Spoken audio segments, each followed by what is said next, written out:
All right, all you freedom-loving boys and girls, welcome to Mission Critical Podcast. Insert the sound of Morse code. If you're watching this video, you are the resistance. If you're watching or listening, to, we're on Spotify. You know, tonight's episode, we're going to talk about the internet, the pros and cons of the internet.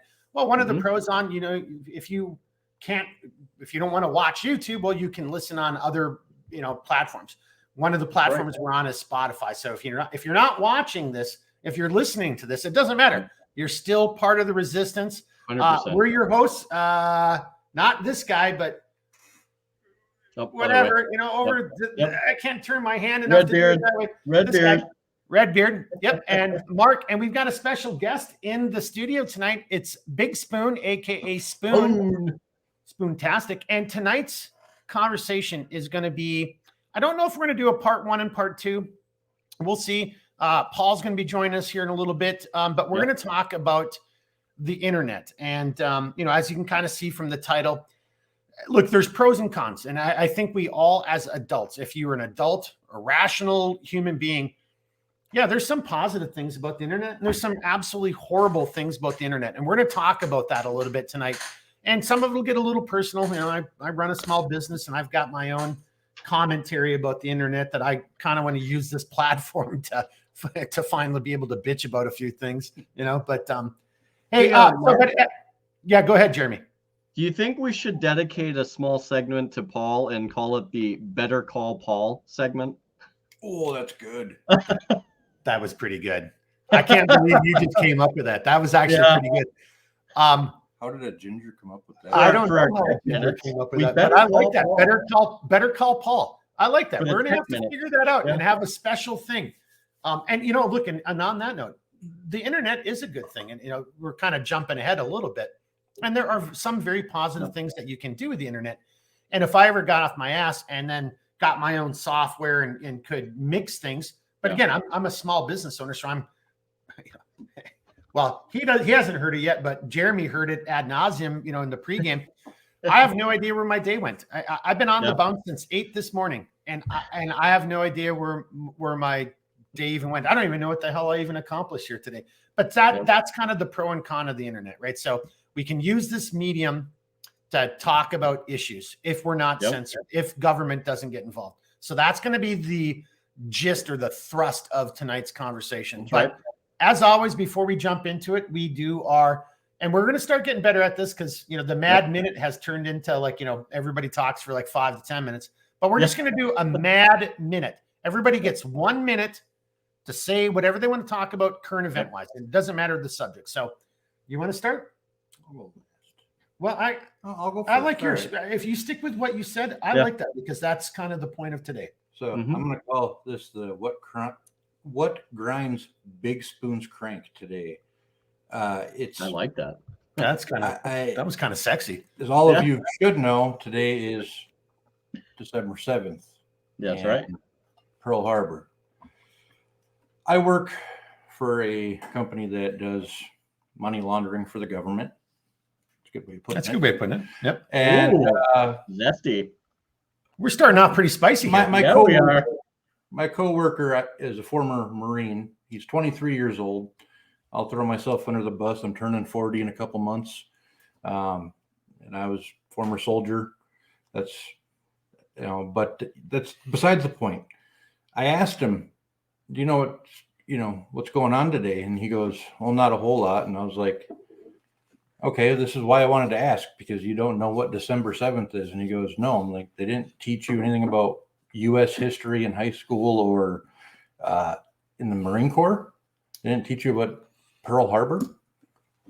About how it was a major tragic event that led to putting us into World War II, where how many thousands of Marines died? Throughout the whole course of the war. Just how many millions of people died throughout the whole conflict. It was, as far as conflicts go, it was a pretty substantial conflict. Especially when you get into the Pacific Theater with the Marines, how many died trying to take those islands? Oh, yeah. You don't know about the one thing that led to thousands of Marines dying. Okay, so what is your point? That one Marine, former Marine, had a brain fart? I'm being devil's advocate. Did he have a brain fart and just didn't get it? He seriously didn't get it. Okay, or Like, is your point that he is a He's representation? a representation of that age group where I know my kids didn't know what today was until I reminded of it. My children are 14. I said, "What are you learning in U.S. history?" And they said, "Oh, we don't talk about the war stuff that much." So there's government censoring what our children are being taught in school, because why else would it not be in there if it wasn't for somebody removing it? Right. Well, and just on that note, and Redbeard, you remember, I think we talked about this, was it last podcast or one before? But we were all kind of, went off on a little tangent. And we were wondering, is American history or civics, is that even being taught in schools anymore? Right. I mean, to that.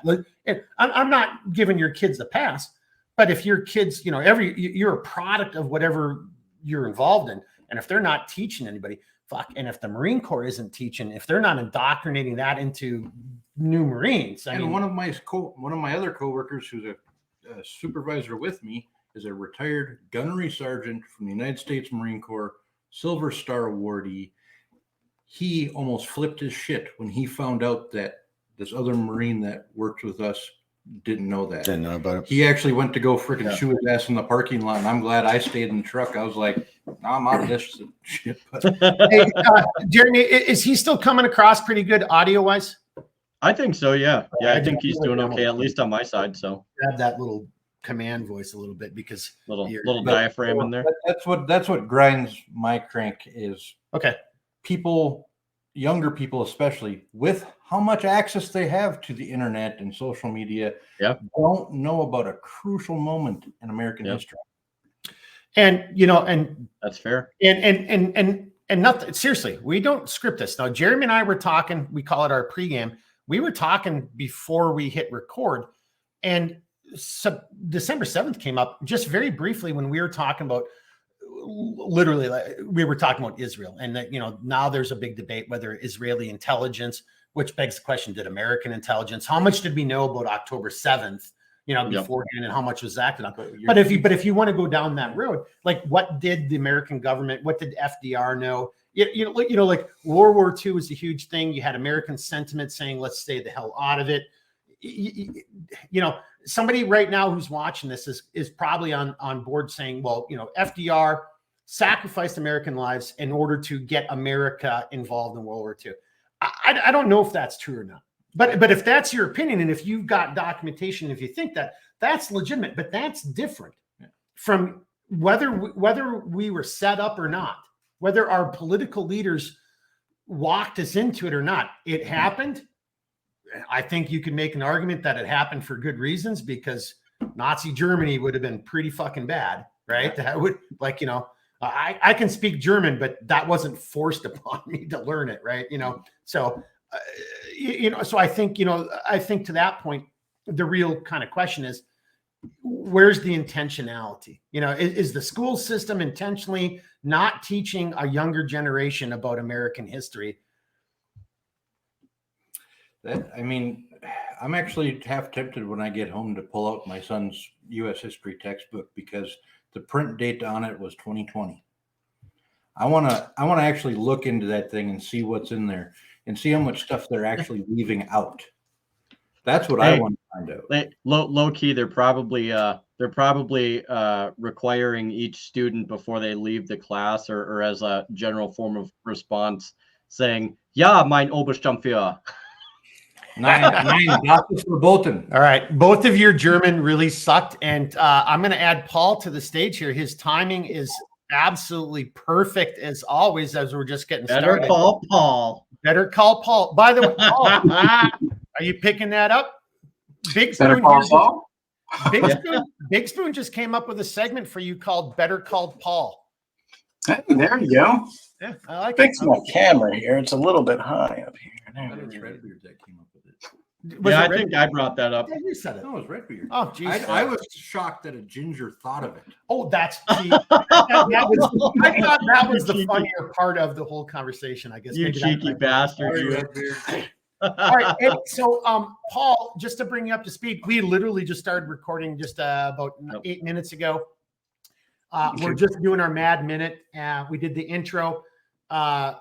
Big Spoon here just talked about his Mad Minute is how he met somebody he works with, a former Marine, didn't know the significance of December 7th, didn't know what today's date meant. And you know, actually, I think you did a good job of tying that into, you know, social media and the internet but, you know, also from kids.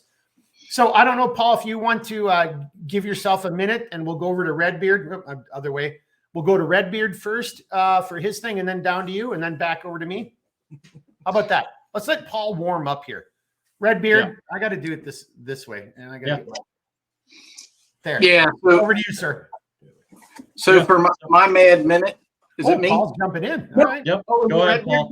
Grab it. Go ahead, Paul. No. Go ahead. You're trying. No, I don't want to do it. You go. No. Too late. It's all you. Your solo layout. It's all you. All right. So I did want to, you know, honestly, there are a lot of things, whether it's at work or in conversations I have, that, you know, they'll recognize specific holidays and so on. But I didn't hear anybody talk today about Pearl Harbor. And you know, I don't know. I think we're losing it there and not recognizing, you know, just like we recognize 9/11, Pearl Harbor should always be there. That was the first time we were attacked on our soil that you know, technically on our soil. Obviously, you know, Redbeard could correct me on the history, but you know, I absolutely want to recognize that and never forget that as well. Secondly, outside of that, I did want to, you know, mention in Redbeard. I hope this wasn't going to come up, but that the radical leftist in Virginia that blew up his house after he was getting raided for weapons and so on, and comments about things.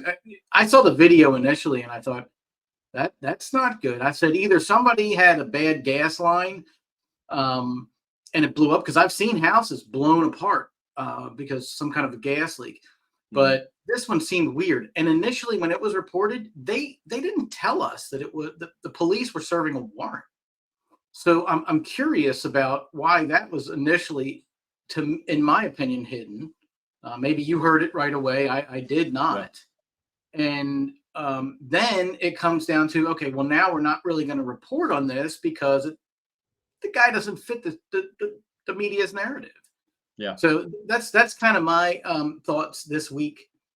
And yeah, I mean, well, and just real quick to your thing there, Paul, if I may, I was scrolling one of my feeds, and there was a guy in one of these feeds who had claimed that before quite a while ago, that he had actually lived in that house, and he had mentioned that there were gas line issues in that house. So I don't know whether or not that's true or that's the case, but the guy was like, no, dude, like that was my old house. Like that's freaking wild. And he's like, there were legitimate like gas line issues that that he had tried to get fixed before. But at the time, I think he had been renting it, and he had said that the landlords at the time didn't want to rectify the issue for whatever reason. And so I don't know, like I said, I don't know how much credence there is to that, but I did think that was kind of interesting, because this was a guy that just popped up in one of the threads that I was that was attached to that particular event, if you will. So it's hard to say, Paul. It could have been a legitimate gas issue, and they launched a banger in there, and that created an ignition, or he could have blown it up. It's hard to say. They claim to have shut the gas off. Yeah. After the fact, 3 days later, I heard they shut the gas off. Go ahead, Mark. Sorry. I'm just going to throw out there, as a guy who's blown some shit up before in his life. That's not like, I'm not a gas line expert, you know, I'll just throw that, but I probably know a little bit about demolitions, maybe more than the average Joe does. And I'm here to tell you that did not look like what I would have anticipated out of, you know, again, you know, a gas stove, there's a leak. And then, you know, to Jeremy's point, maybe, you know, and maybe during breach, you know, there was a banger thrown in there, a 3-bang, whatever it was, and it ignited it. The resulting explosion is not commensurate with what we saw on the video. So I'm just going to exercise that typical rule. You know, you just kind of wait a little bit for this. But to Paul's point, I'm not sure if we're ever going to really hear a whole lot about it because it doesn't No. fit the narrative. No. You know, like Either way. There's already too much going against this story. Like, you know, he was a far leftist, he was a professor, you know, he had worked for the government, you know, there are all these things going on. He had already had issues. He was accusing people of spying, you know, whatever it is. Maybe it's a crazy person. Maybe it's, you know, MK Ultra, Manchurian Candidate. I have no idea. But the one thing I'm going to weigh in on a little bit early is, man, if that was a gas line explosion, holy shit. Like, there's a lot of gas. What did he have the gas on all friggin' day long? You know, we're like, hey, they're going to raid me tomorrow. I'm going to leave the gas on for a full day because it's possible. My vote is Claymore Roomba. Yeah, that is actually right in your little head. Yeah. So, all right. Well, okay. Yeah. Okay. Paul, I don't know if we want to go into that, but I think that's the same damn thing. UNLV. I mean, I don't know if Jeremy wants to address that, whoever wants to go next, but as we start talking about in this episode, it's going to be focused on the internet, the pros and cons, how it can be used for good or bad, you know, good or evil. Well, okay. Is anyone talking about the professor out at UNLV?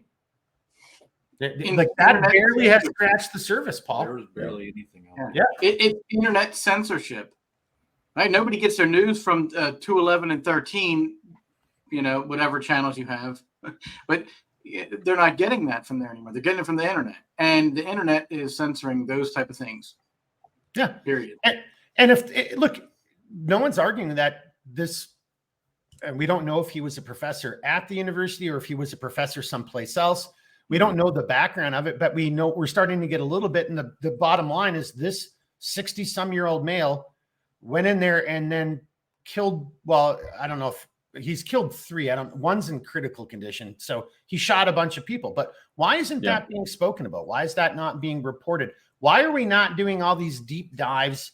Again, and it goes all the way back into the Las Vegas shooter. Like, so I guess tying it into today's episode, internet censorship, as Paul just said. I mean, it's like, we don't like that story. It doesn't fit the narrative.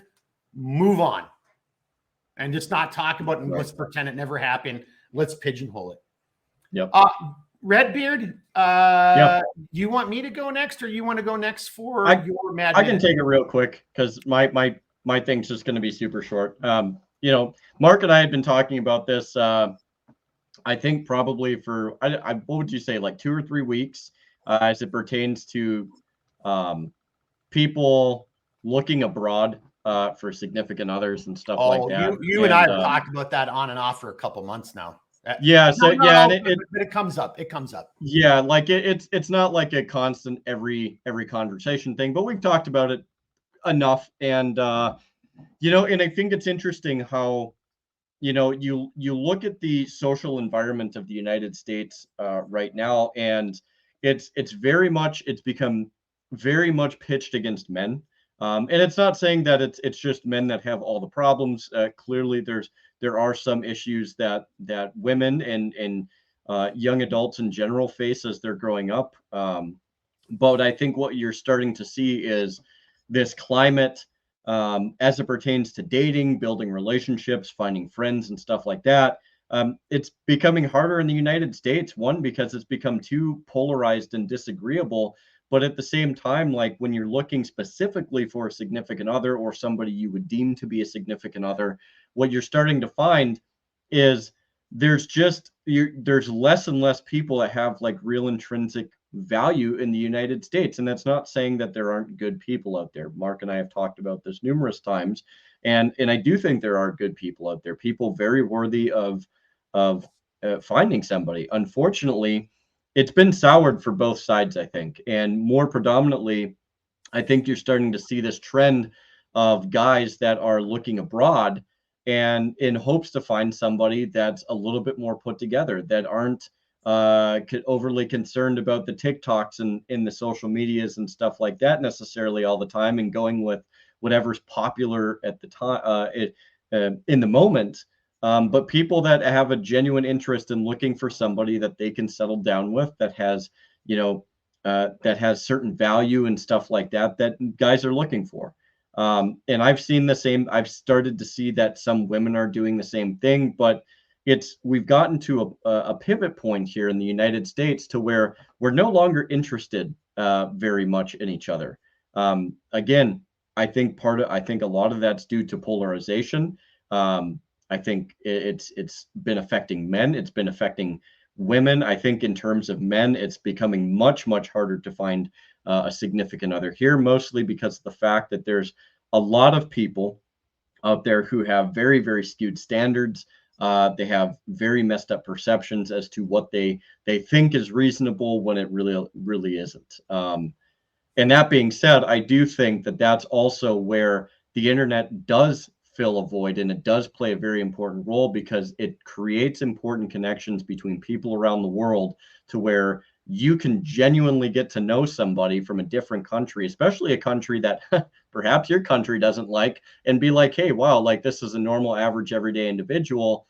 They're pretty freaking cool, you know, and building those connections, maybe finding a significant other, it does happen. And, you know, I think that's what the internet is really, really good for. If it's not specifically for a significant other, you can at least meet other people and find out that you have a little bit more in common with the rest of the world than you think. So you just took your mad minute and actually did a really nice segue into tonight's topic, you know, the internet. Mm-hmm. Oh, Jiminy Christmas. I think that's Blackbeard trying to ping in here. Oh, shit just got spicy. Let me Let me add Blackbeard here. What's up, brother? Holy crap. Look at that guy. Hey, what's going on, guys? You owe me a phone call, by the way. I do. I know. It's a long story. Yes. Fair enough. Well, welcome to the party, pal. And as John McClane liked to say, hey, so we're catching you up. We're just still in the mad minute talking about, you know, current events. Jeremy just brought up a good current event. Well, it's actually been a recent event, but it ties in tonight's general conversation. Matter of fact, so did yours and so did Paul's. Everybody's brought up a current event type of topic that ties in tonight's subject, which is, you know, the internet, you know, the good and the bad and the ugly about the internet, and should it, you know, what impact is that having on us as a species, as a country, you know, as individuals. Jeremy was just talking about the dating scene, and I just want to add this in, just, you know, and maybe get some conversation going that gets Blackbeard kind of spun up here. But you know, Jeremy, I like how you said, you know, yeah, of course, there's women in America who are great, and there's men in America who are great. But I don't know if this is a negative or a positive of the internet. You know, so on one hand, you're using this technology to find people from other countries where you maybe have more shared interests, you know, personal interests. Yeah, but on the other hand, then again, and I'll throw TikTok under the bus all day long. I'll throw a bunch of social media under the bus, and that's will be my point for later. But where it creates these, we're creating these perceptions amongst our society that, you know, I look, no offense to anybody out there. Look, if you're overweight, and however you define overweight, look, I feel I'm overweight. I'm not the guy I used to be. I've had my own issues in the last few years. I'm overweight, and that weighs upon me mentally for where I am. Other people would be like, I'm not fat. I'm this, I'm that. Big boom. Or whatever, you know, and then you get people who have these hyperinflated sense of value that doesn't comport with what we as a society, you know, what men and women are attracted to. And then, you know, I think to your point, Jeremy, and I'll shut up after this, is, you know, I see a bunch of these videos pop up in my feed, and, you know, I don't know if this is intentionally being done to make men more, you know, incels, or to be more, well, I don't even know. I don't even know what the motive is, but here are women on film talking about stuff in the dating world that they're living in that doesn't make any sense whatsoever. It's like, well, no wonder that guy walked out on you. Like, I wouldn't even have gone on a date with you. Like, you know, so I think there is something to be said for that, honestly. It's, and I just want to say too, like, just in the general sphere of dating as it is, and relationships, it is honestly shocking to me how normalized the idea of adultery has become. It it's like to a level that I don't think we've ever seen before in this country. Like, it has become so normalized to the point to where you have people that literally can't see the problem with cheating on their partner. And it's like, well, if you don't, like, oh, well, I I like him because he has support, and it's like, you don't like him, you're using him. That's called usury. And it's like there's a moral argument to be had there.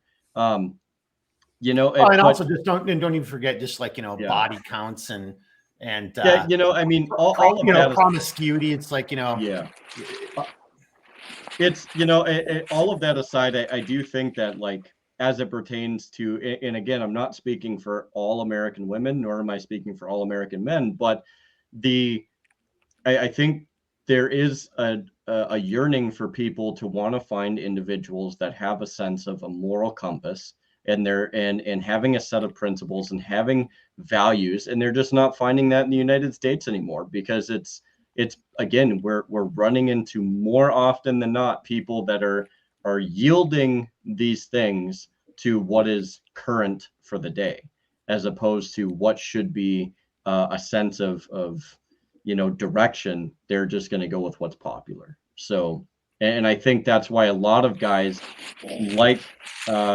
evaluating their potentialities overseas, because overseas they tend to stick a little bit more to tradition, depending on where you go. So that's not saying, you know, I mean, yeah, that's not saying that there isn't that difference, but yeah. Yeah, it doesn't make it right, doesn't make it wrong. It just makes Right. it what it is, you know, period. Yep. Blackbeard, do you want to comment or use that as a segue into your mad minute of like whatever you think's going on current event wise? So far, everybody's current events have to do something with social media. So that was kind of an unplanned nicety for tonight. But what do you got, sir? Let's get you into the fight with your poofy jacket. Looks good. It's cool. It's cool. It's cold. You know how it is in this climate. So what I would say is that there's been a concerted effort to reduce the population of human beings, especially and specifically in Western nations. And that's been going on for at least since the Club of Rome came out with the limits to growth. It took on the Thomas Malthus's idea of like it wasn't, he didn't use this phrase, this was used later, population bomb, but basically it was a panic amongst the I hate even calling them elite, because they're only elite in terms of their position of power. In terms of the things that actually matter in life, they're actually decrepit monsters. But that having been said, they started panicking that the population of the earth would exceed the capacity of its resources. And so I believe that they instituted covertly plans in nearly every sphere of influence within at least Western civilization. I think they've done it in other areas of the world as well. But, you know, I live in Western civilization, so that's where my focus tends to sit. And so as far as like body counts, there were studies done, and I can't cite them for you because it's been so long since I read over them, but where the psychologists understand that the more partners, and especially the earlier, the more partners that especially women have, it works for men, but especially women, because they bond because of a hormone called oxytocin. They bond a bit more during the sexual act than men. They understood that the more partners that they have, the less likely that they were to ever bond to any one particular individual, which reduces the probability of family formation. And of course, if you have families, well, then that's more people, isn't it? And if you promote certain alternative lifestyles that don't produce children, well, then you have fewer children, don't you? And so it's one of those things where they've attacked the foundations of the pair bonding of people, because it goes family, and then it's like village, tribe, and so on and so forth, scaling up from there to the nation state. And right now we're in a nation state that is actually too large to maintain its empire, which that's why they collapse. Well, it's not the only reason, but it's one of the reasons. And so if you look there, you can look, I think it's in the Daily Mail, but there's they reference studies about the sperm count of Western men dropping by 50%. And all of that ties into things like obesity, because, you know, people who are obese tend to hold more estrogen, actually. And and it's not only that, it's that they swapped out healthy fats for you know, the inflammatory seed oils that destroy the metabolic rates of our bodies. And then they brought in, all these jobs where we just sit on our butts all day. And then they've poisoned us with bioweapons to make us too tired to do anything else half the time. So, and always in the media, it's like somebody pointed this out not too long ago. But if you look at all the sitcoms, I mean, The Simpsons is a glaring example, but any particular sitcom, and it isn't exclusive to them, but it's most obvious in sitcoms. It's you have a father who's a complete fool, and a woman who is dominant over him and complaining about things and having to run everything, and the children who are completely directionless and chaotic.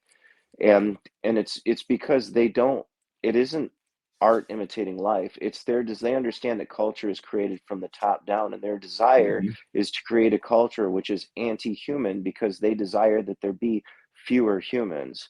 And actually, H.G. Wells in The Time Machine kind of alluded to this idea all the way back then. He wrote a book called The New World Order, and I don't think I don't want to speak on that. There's also a book called The Shape of Things to Come. It may have been him that wrote it, but anyway, in the all those things connect to this ideology, this particular group, which incidentally Carol Quigley wrote about in his book Tragedy and Hope: A History of the World in Our Time. He was given access to what he called the Anglo-American establishment. I happen to believe that's only a portion of the ruling factions, but a significant one enough that created the roundtable groups, the Council on Foreign Relations, and later through Zbigniew Brzezinski, the Trilateral Commission that was meant to bring kind of Asia into the fold. But all that to say, he had the Eli and the Morlocks in The Time Machine. And there was another race. There was a subterranean race that had basically was cannibalistic, feeding off of the lesser races, and they lived off of their great intellectual prowess. And the others they had an animal race that would go and collect the remaining humanoids that were to be their food meal. And it's only slightly allegorical, I would suggest to you, but that's really the reigning ideology of the world that we're in right now. And that's why I know that seems kind of highfalutin and not so current events, but you have to understand that the current events that we're experiencing now were established sometimes decades, even centuries before what we're living in. And so it's really getting to the root of the matter. These people, if you want to call them that, I happen to think that most of them are possessed by demonic entities, but they've created a system which is purposefully anti-human. But guess what? If you're gonna shear the sheep, you don't tell them beforehand necessarily. I mean, some people think they do, but it's like, well, how come everybody's infertile, and how come nobody wants to like date the same sex anymore, and how come if I do, it's not, everybody's like has trashy morals now? And the answer is they want there to be fewer of people like you and I. Correct. So not to cut that off, but that's a great segue to come into tonight's conversation. Yeah. We're talking about the internet, and I guess we could expand that into, because the internet is also your streaming service. So it isn't just like Google and whatever. It's also Netflix. It's everything that we are digesting through an electronic stream, as opposed to face-to-face interactions or a newspaper or a good book. That kind of stuff. And like, so, and I'm not arguing with you here, Blackbeard, but you mentioned that. And I don't know if that was Wells. I think that may have been C.S. Lewis, but that's the point. And that would be a great conversation because like C.S. Lewis, everybody thinks about him as Narnia, but he wrote a hell of a lot more. H.G. Wells. And they wrote about very different things that what we always attribute to them. And that's one of them right there. And I just wanted to throw that out because so here's an example of where the internet, even if it's just a small thing, okay, was it H.G. Wells or was it C.S. Lewis? It's really irrelevant. Go find the book and read it, because I don't want to say it's a that's why I was hesitant to group that in there. I just remembered that it was relevant to the agenda, and it may have been as an expose of it, but so. Yeah. And Spoon just tried to use his phone, and again, there's where the internet and everything is like, but going into our conversation, like there's a positive thing, like here, let me just see your spoon, your spoon. Let me just see your phone real quickly. Right. But that's it. This little thing right here has more intelligence and has more data and more connectivity than humanity has ever known before. And Spoon's absolutely right. And there's a lot of people who like, oh, I'm just going to look this up on my phone right now, and they'll have the answer. Now, I think, kind of jumping into our conversation, I think that's actually a negative thing though too, because whereas what I was saying to you, I wasn't basing it off of the phone. I was basing it off of books I've read, right? You know, I'm like, oh, I know what he's talking about, but didn't, and I might be confused because C.S. Lewis wrote some very similar things. That title sounds more like he wrote, I think it was one called The End of Man or Men Without Chests. And I think all of that, you know, relates. Whereas to what C.S. we're going Lewis into. had something strength. There's the something. He has a trilogy about guys going into. So, when matter of fact, that's a great set of books, and I've only made it through like the first 1.5. I still got to get back on that train. But yeah, the overwhelming. So to the point I'm just trying to make here though is, instead of relying on that thing of, you know, sand and, you know, computer things, have read a book, interact with people, learn from each other, you know, and that I think that's, so there's a positive side. Yes, I can find that information right here and right now and try to put an end to this. You know, it's not even, it wasn't a debate. It was actually, for me, seeing, and some people would say, oh, you guys are arguing. I'm like, no, it was an intellectual, like, oh God, I know what he's talking about. But for some reason, I'm not sure if that was Wells. I think that was, and that's why I picked this up, because I wanted to look it up for myself, so that way I can. Well, okay, yeah. So there, if you want to get to the answer, like, okay, who really wrote that? But then my point would be, then you have to be actually interested, and then going and getting the book. And now to that same point, even if you do it in an audio book and use this device for that same thing, you're still at least imparting knowledge on yourself. And so for me, that is a positive side of the internet. That is a positive thing that we could all use and take away.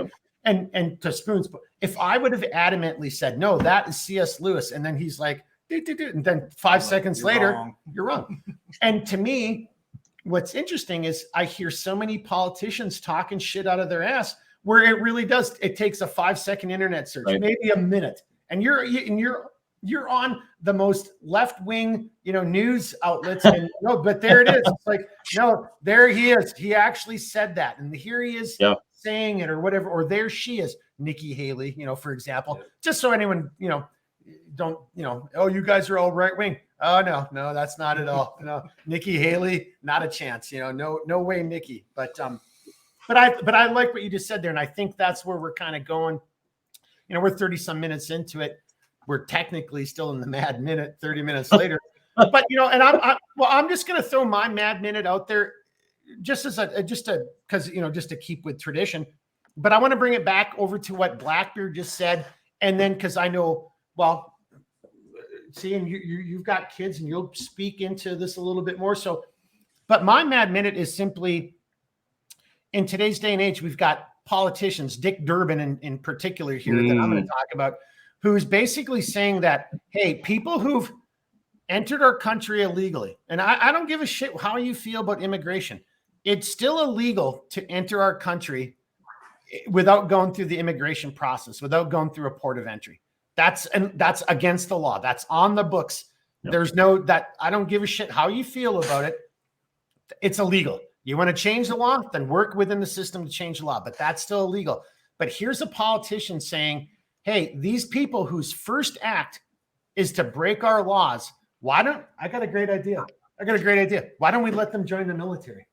Let's just let them join the military. And if they serve honorably, we'll give them citizenship. I've been saying that for years. Yeah, you know, what a great idea right there. It's like, all right, so if 100,000 people come through, and shit, let me rephrase that. If 100,000 people come through our border in a week, there's even sometimes where it might be a day.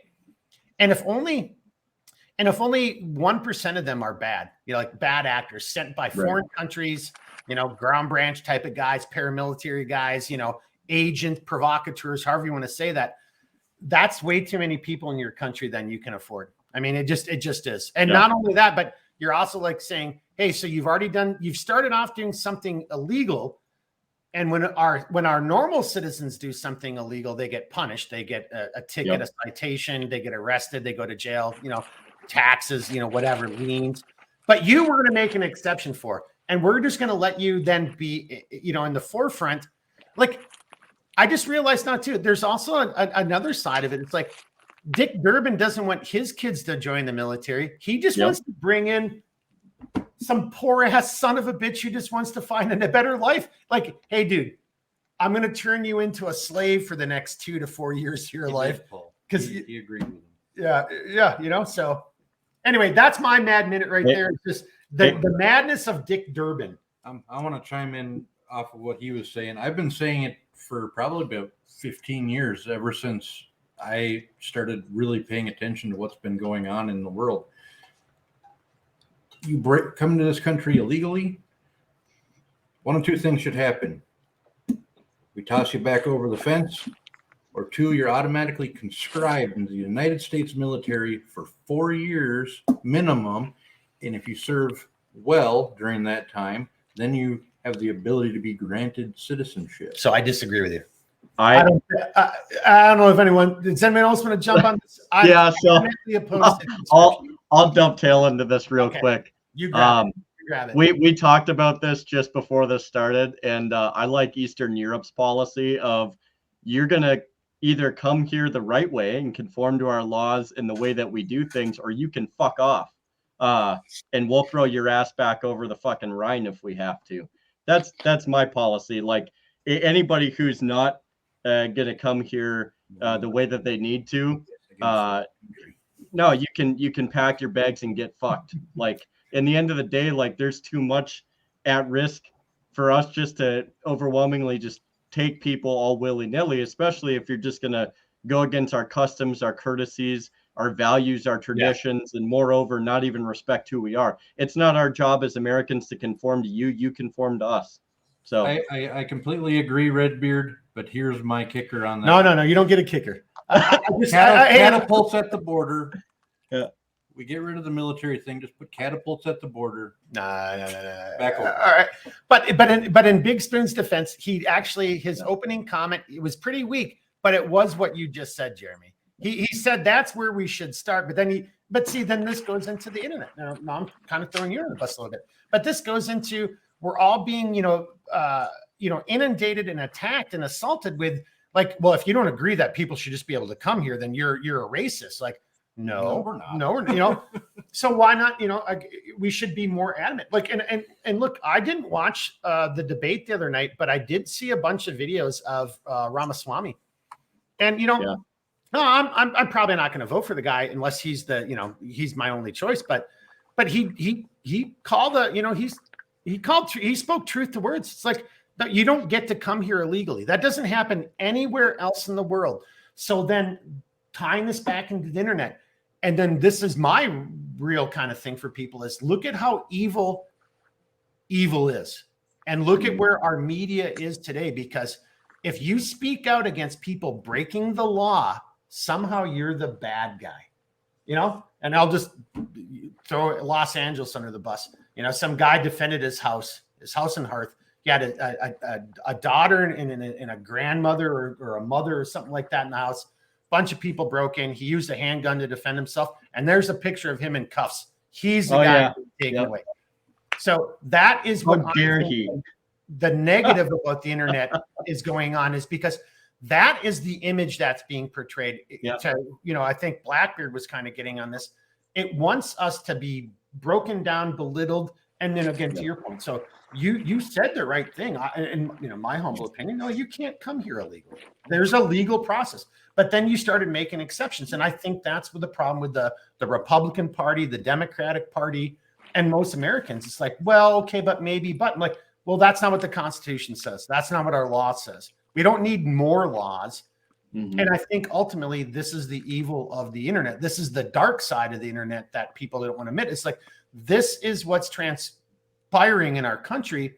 And more people, whether they know it or not, these messages are seeping into their brains and into their day-to-day vernacular in hopes of not being labeled a hater or a racist or a misogynist, whatever the ist is of the day. So I think that they understood that there would be a contingent of people that would reach a point where they realize that it isn't worth it to care what other people think about us. And I think that that's the reason that they're just like, well, we'll fire you. Do you care now? Yeah. Because it's like, oh, you're a racist. Okay. Oh, you're a sexist. Okay. Oh, you're a phobic this, whatever that, every ism, every ist, every obia, and Mhm. I'm not interested in it. But what they do is they run on that, and it's like, well, you may not be interested, but we control the bank, so you're fired. Yep. Or we cut off your, like, and if you're a business, we cut off your account. And I'm glad you brought that up, because when we get into some of the solutions, like I'm running a small business, and I'm trying to punch my way through 2023.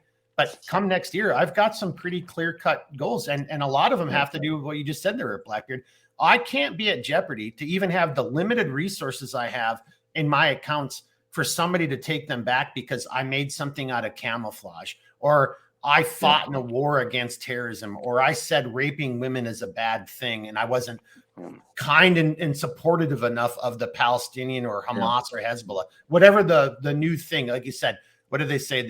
You're a phobophobic, transphobic, phobophobic, whatever. Those people saying that, though, they're an ist too. You want to know what that ist is? It starts with a C. Oh yeah, they're communists. Communists. Yeah. Well, let's see. Okay. So that will be one of maybe the ultimate conversations, is the internet is clearly being used by evil to promote more, in my opinion, socialist, communistic type of perspectives. And those are the ones that algorithmically are promoted to the front pages, or that's what's carried by the New York Times or CBS or NS or MSNBC, whatever the case is. Those are the stories we hear. And that's what, unfortunately, most Americans are inundated with. So again, we say, if you're watching or listening to this, you're part of the resistance. Well, I think that's more clear to me, or that is more obvious, or it's more evident, self-evident than right now in this conversation, because we are clearly throttled. I mean, we're nobodies, and we don't have a huge studio, and we're not big names or any of that kind of stuff. But there's no way, with some of the topics that we've had, the guests that we've had on, there's no way that we only get 20 views. Like that just doesn't work in a natural mathematical progression of, like, you watch it, you share it with 3 buddies, they share it with 3 buddies. Like, I'm not saying we would be, Joe Rogans. I don't mean it that way. But like, you mean to tell me that every time I do something for my business and I say the word sale or charity, and it gets like 20 views, but if I do something else, it gets like 400 or 500 views? That just doesn't make any sense to me. I mean, and so I think this whole Mad Minute leads us up into a nice little segue into the internet. Pros or cons, it's good for some things and it's really horrible for others. And that's my little, I guess, Mad Minute times 10.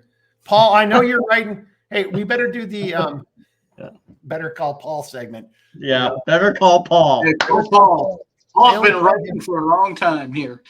So I can transition the Mad Minute over. So, when we talk about, men and women and evaluating and dating and so on, and, there was, the 60s were worse than now.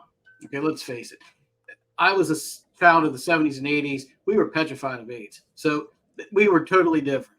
Gen X has been influenced by the boomers, the late 60s boomers, not the early boomers, right? So what we're finding is the internet was bad for Gen X, okay, right? Because they were, I grew up on the internet because of my education, but most people didn't at that point.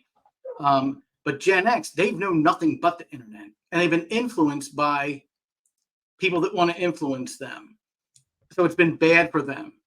Gen Z is now utilizing, so this is a positive. Gen Z is utilizing the internet with all that same knowledge to get both sides, because they know that this site's bullshit, that site's bullshit, this is half bullshit, and this one is, they're all bullshit in some way, maybe. But if you take in all that information, and I believe Gen Z is doing that. So they are, people say they're becoming more conservative. I would say, judging by the people I know, it's true. And how is that possible? Gen Z is not even going to school. They're learning online. They live online. They all have the same phones that Gen Xers do. And again, there are radicals in every generation. I'm not trying to totally stereotype a generation, but the internet is doing a good thing for Gen Z, I do believe. The internet and TikTok, it's all crap. It's all fake. You could use the Republican debate if anybody watched it. I saw highlights. I didn't watch it, but fake, whatever. You can put your Vivek sign up that internet and TikTok are fake. People live on there. I can't believe that there's, dinks, double income, no kids. Nothing wrong with that. If that's your lifestyle, that's your lifestyle. It's fine. Why are you promoting it on TikTok? Why are you acting like jerks on TikTok or whatever it is on social media? So the internet itself is great. It's a great resource. So Big Spoon was looking up something. That's good for that. Always question your sources though. Check it 2 or 3 times, like Bongino says. Double check. All that stuff. Don't. And Glenn Beck says the same type of thing. Don't trust me. Look it up on your own. But no, if you go to a bad site, you're going to get that kind of stuff. So it's also just to kind of throw it in there. It's also a military thing, and like we've said this for since there's ever been military. Check, and recheck. I mean, if it's something serious, you don't take it at face value, and if you do, then that's bad on you. Then you're an idiot. Right. So the internet has positives and negatives. I do believe there are more positives if you're diligent. Social media, I can go on YouTube and learn so many things that I never knew before, and it's actually good stuff. I can also go on social media on the same platform of YouTube and learn garbage about how I do this and I stink at that and whatever. I just think that, I think we need to balance this. We need to educate our younger generations on, hey, this is the internet. It is a valuable tool, but every valuable tool has its risks. Please know that everything everything that you have out there is not always going to be true. You go to Wikipedia, you can edit that yourself. I've edited Wikipedia entries. Now they may pull them out later because they don't like my thoughts. But you can.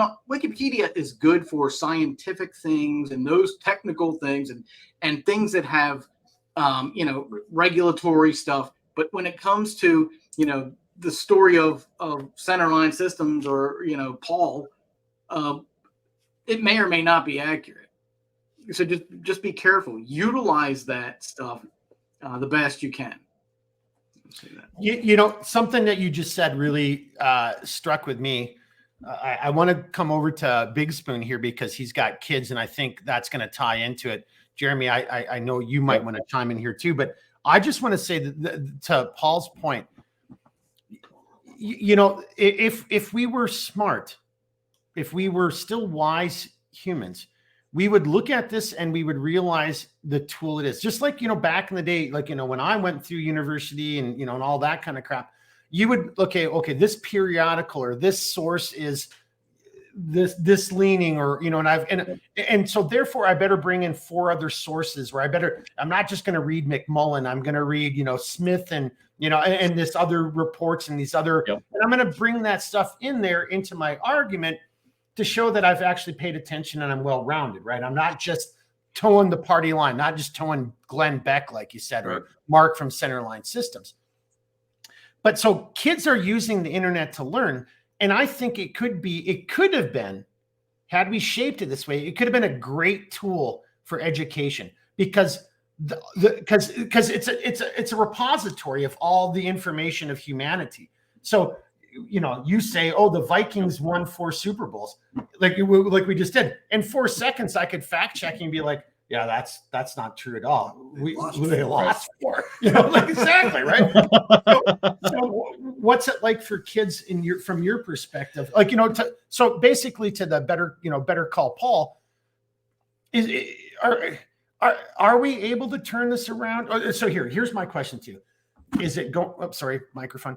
Is it sucking? Is it going well? Or is it going, it's in a position where, well, we could still do better and we can turn this around. There's hope. Or is it, to what Paul's point? Sorry to be long-winded, but I want to recapture, a lot of things he said. TikTok. Everybody in the world knows that TikTok is owned by the CCP, and yet still people are on it. I'm not a big fan of banning it, but my God in heaven, why in the hell are so many Americans on TikTok? Like, I see Better Call Paul's laughing. But so, okay, turn this over to you, the kids. Like, but why? Why is that then? What the fuck is going on here? So right now I'm going to say the internet is 50-50 for kids. Why I'm saying that is because I have 4 kids that have lived in my household over the last 15 years. 2 of them no longer live at home because they're old enough where they don't. But during the time when they were young, the internet was terrible for the kids. I personally think because it was mostly how we came up with all of these new pronouns and different sexes. And approximately how long ago was this? Oh, I'm going to say maybe 10 years ago is when it really started to like really populate and then get into the kids' brains. Okay. And it all came out on YouTube, and because that's all my kids used to do on the internet. They watched YouTube or they used it for school. Now with my younger kids who are, they're 14, they're smart asses. Mark knows them personally. They're smart asses, but in a good way. But good smart asses. My kids use the internet. They do TikTok, they do Facebook, and they do Instagram. But most of that is them actually looking things up. They do watch YouTube, but they're watching educational stuff. They're going and finding stuff on how to do this, how to do that. They're looking at different sources. They're not going to just one person and taking that for, granted. I'm guessing that not for granted, but as gospel. Yeah, as gospel. Yeah. They're part of the fact. Mark said this on YouTube, so therefore that's the only way. They're part of the fact check generation, so they're going to go, I don't know if I really believe that. I'm going to go look it up somewhere else and see if 1 and 1 equals potato, then I know it's maybe not correct. I'm the one that came up with that, by the way, not him. 2 plus 2 is potato. I've given you props for that. Yep. But it is. But my kids today. If you guys know what we're talking about, the internet and the world has gotten so crazy. So for the last maybe 3 years, I've said 2 plus 2 equals potato. I heard it from this potato head the very first time, who probably got it from his kids. But I actually did. I got it from my 14-year-old son. Yeah, okay. Who goes by Spoon Jr. on the internet. Hi. He's probably going to end up watching this and yelling at me. Because of shit. But anyways, I think the more that my kids have gotten older, they're starting to realize now that the internet is a good tool. They do use it for online learning sometimes, like if they're homesick. My son's a type 1 diabetic. So some days he's not in school and he's able to keep current with his schoolwork because he's able to go and watch these teachers who are recording their classroom stuff and putting it on, a secured forum for them to access via their iPads. I think it's great for that. Now, on the other side, I have a 14-year-old son at home. The internet is for porn, if you ask him. It's terrible how much stuff is actually out there that is so easily accessible for children. There's stuff that my son knows about at 14 that I would have never even dreamed of knowing at 14. And if I had admitted to knowing, I would have got a can of whoop ass. Yeah, you would have got the belt. Oh, yeah. I would have got my ass beat back then. Mm-hmm. But he's smart enough to know what's real and what's not. And I think we need to start giving credit to some of the younger generation who are, by all odds, probably going to end up smarter than all of us sitting here. I mean, or they'll be the ones that kill us. Either way, we won't be here to know. Yeah. But I'm going to give the internet a score of 50% for the kids, anyways. Right now, when I first got the internet, I would say it was 100% valuable tool because I was able to look things up. I was able to find things. I was able to find places. If I couldn't find a map book, I could just Google an address and find it. Yep. It's a great tool for that. It's a great tool for learning. The other bad part of the 50%, there's so much inappropriate content out there that's not restricted towards children. That's age verified to children And I actually have to go through and monitor what my kids do. I have to put restrictions on things so they can't go and watch certain things or look up certain things. And I'm just gonna leave it at that. Liam, get off that website. I know you're looking at it. Well, okay, so no, Paul, better call Paul. You've got kids. Blackbeard, I don't think you do. I don't think so, right? So, I mean, Paul, do you want to respond to that? Look, I don't have children, but I like everybody in my life has kids, and I've spent a lot of time around. Unfortunately, it's going to sound weird. Other people's kids, and I'm a human being. I've got a special place in my heart for kids. So, like, I agree with a lot of things he said, but there's some things I kind of want to chime in here. But I don't know if I'm the most. I don't know. I kind of want to refer to Paul. He's already given some sort. Paul, do you want to respond to that first? Yeah, I would like to say that I know that, and do not call me Nikki Haley Light, but if you want to, back in the day when you wanted to, I never did, honestly, but if you go to a Blockbuster, you have a certain area you could get a video, you had to show ID. So the problem we have today is we have this open platform that is the internet. How do you segment stuff? Now, they could create laws that those that provide those pornographic materials have to verify, not to get on the internet, of course. And I'm not necessarily saying social media. The problem is social media sometimes has porn in it. So, where do you draw the line? Children should have to, children shouldn't get there. So they should have to verify their ID. So I'm kind of torn here. I'm looking for a solution. And I do believe that, yes, it is ultimately up to the parents. But, before, when my my older kids, if we went to a store, I could monitor what they purchased.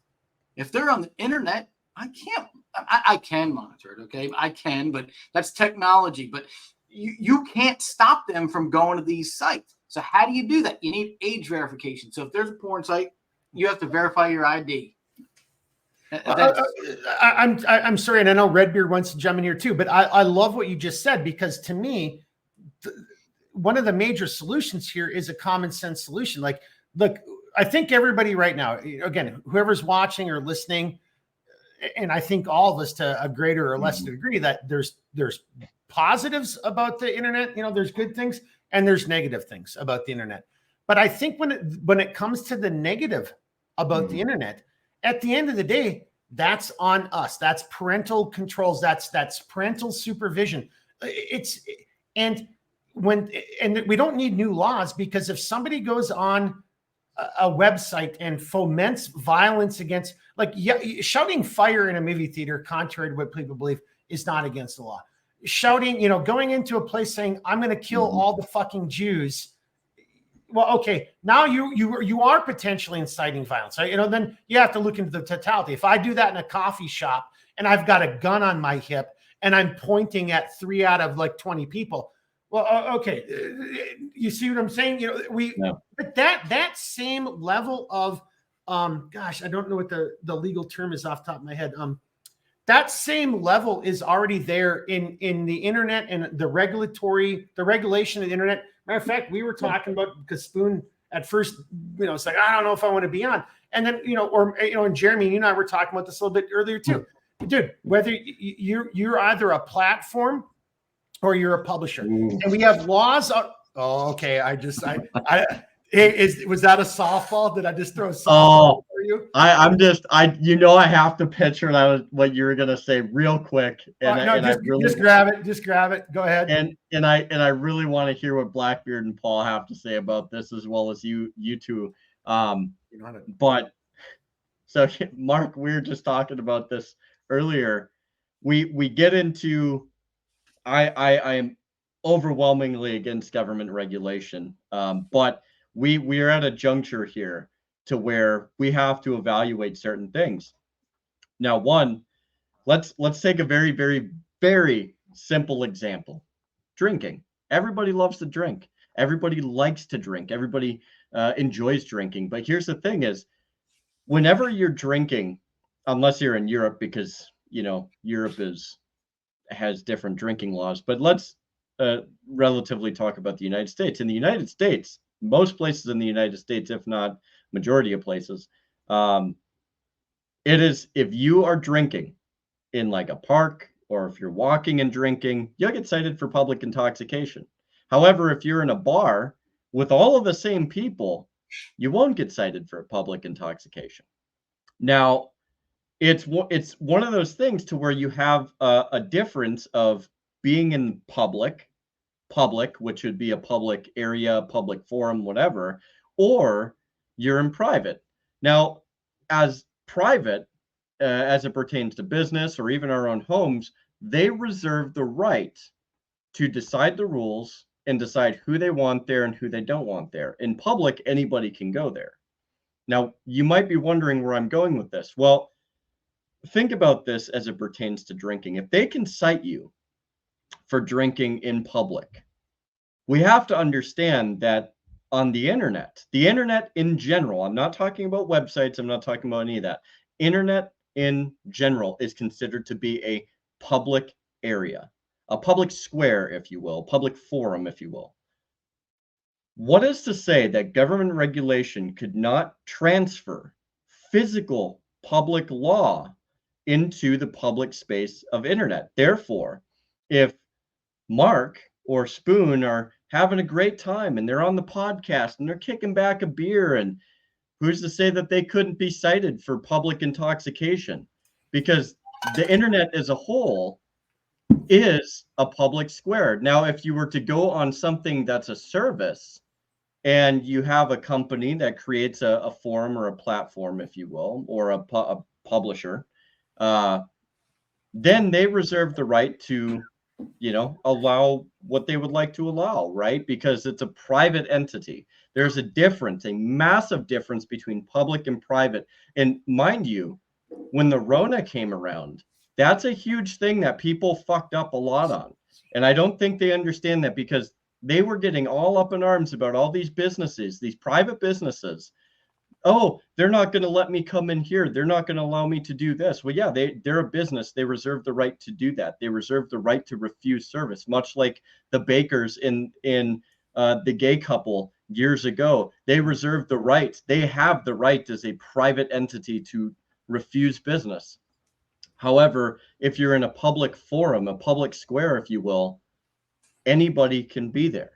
That's the thing. So when we're trying to find a solution, we have to very carefully understand the two areas that we're going to be in, because one is government law and government legislation. The other is private. Either way, you're going to have a semblance of control. The difference, however, is you have a much greater ability to be able to influence your community, your public law, than you will being able to try and influence a private company, because they reserve specific rights that we cannot deprive them of. So that's something that we need to keep in mind, because this is a very, very specific dichotomy that we face. There is a clear schism between these two things. So if I can just add one thing to your statement, go right ahead. And just so everybody knows, we're very honest and, and transparent here. So Jeremy and I did talk about this in the pregame, and what I'm about to say, I already came up with this based on Jeremy's comments. I already heard that. And actually, I'm not going to lie. Don't be offended, Jeremy. I thought when you were telling me on the phone, you were more, piss and vinegar. And I like what you just said there, but I think you just really got me fired up the first time a little bit better. But before we turn this over to Better Call Paul and Blackbeard, I mean, my comment. I love that so much. I'm sorry. Oh yeah, hey, Better Call Paul. Yeah, there it is. But hey, but on that note, but in all seriousness, it isn't. Somebody right now, again, if you're watching or listening, you might say, "Well, Redbeard's full of shit," and I'll just say this: how many articles and stories have you seen in the last, week to 2 weeks about we want to central bank digital currencies, CBDCs. We want to be able to control. We want to have all vehicles have to have a regulator, a cutoff valve. And all of these steps are being taken. And if you don't see what's going on there, it's to control every aspect. Fuck New Zealand. I'm sorry for swearing. Actually, I'm not swearing. Fuck. New Zealand just did this. New Zealand is trying to slip in a law right now where they're moving everybody out of the country and into 15-minute cities. This is happening, boys and girls. It's happening all around us. And you could say, oh, these guys are just crazy over here.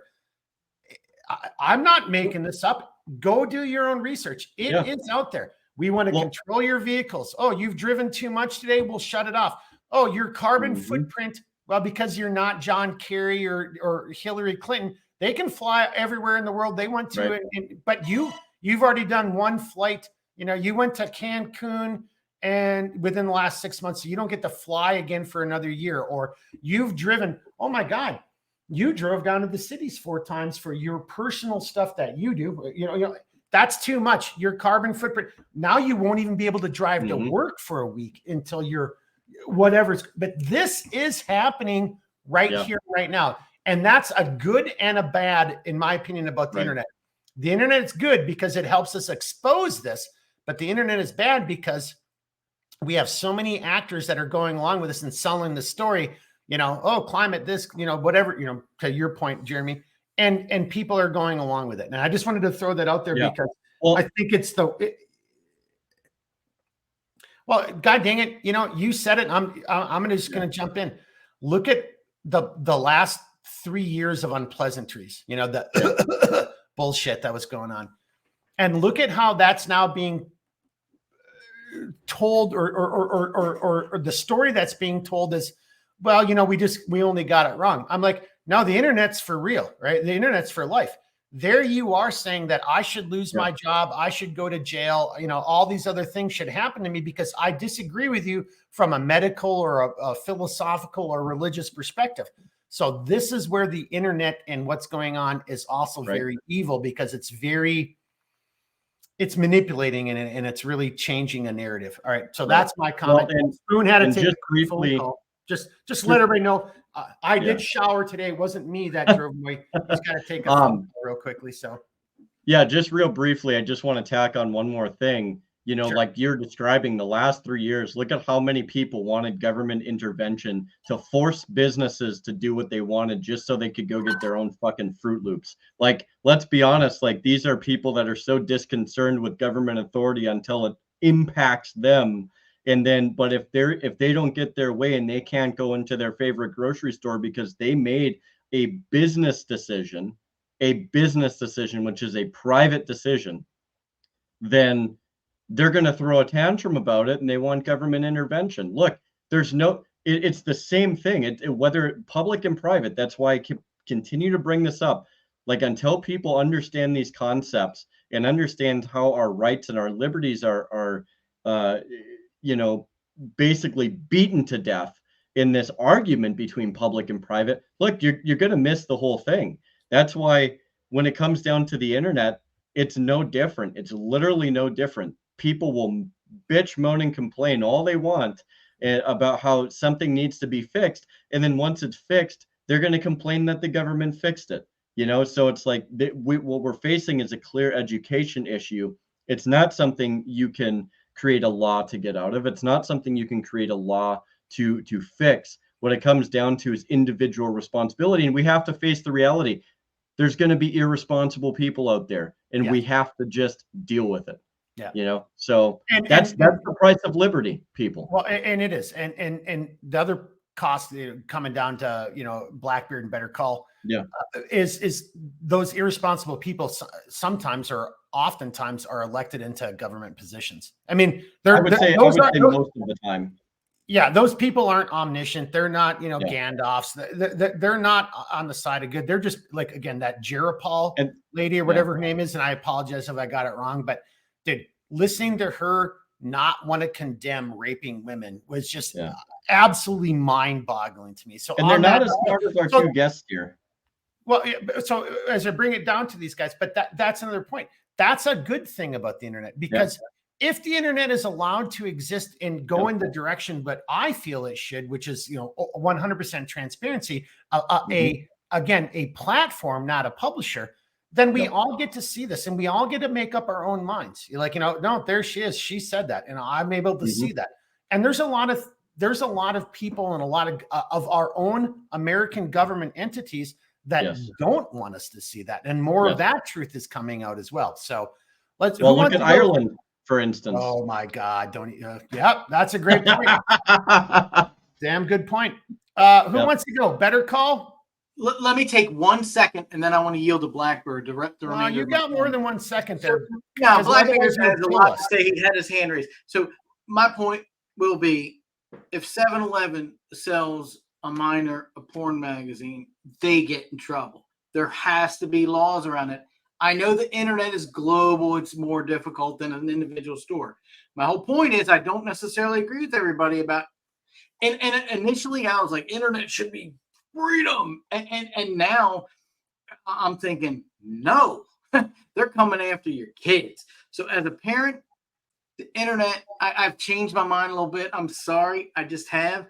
I think there needs to be some kind of, but what does a U.S. regulation do for international sites? So we might have to say, maybe we need education of parents. We need the government to educate parents and say, look, we have no control over this. We can control companies inside the United States. And if they present your children with porn or something else, they're going to get in trouble. But outside the United States, the internet, we have no jurisdiction. So with that said, I will yield the rest of my time to Blackbeard. Hey, before we come down, Jeremy will agree with me. We were talking about this exact point here, Paul. Like, at some point, it's up to the parents because the government can't control and regulate everything. There's already laws on book, and to your point, if a porn site is just allowing anyone to view it, like there's obviously ways that on any type of internet site, you can have to prove some identification. So here, this isn't a good example, but I've been doing these, especially before my surgery. I did these no tobacco, no nicotine little pouches.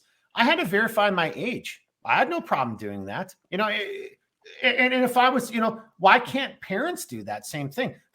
So I think there's ways in which I think we as a society, as individuals, or not individuals, as humanity, we're making excuses for no, this is very controllable. It's very manageable.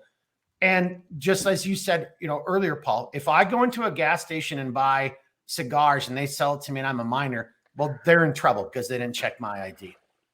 It's the same fucking thing. Blackbeard, dude, you are slouched back looking super comfortable, sir. Lay it on us. I have to disagree with Paul on this one. And it's not that I think that his intentions are wrong. I think that the solution is wrong because it's So what specifically in the solution do you disagree with? I disagree with turning to the government to do it because I believe that they not only don't care for our well-being whatsoever, but that they actively want us dead. And so to put people like that in charge of the habits of our children online seems a bit mad.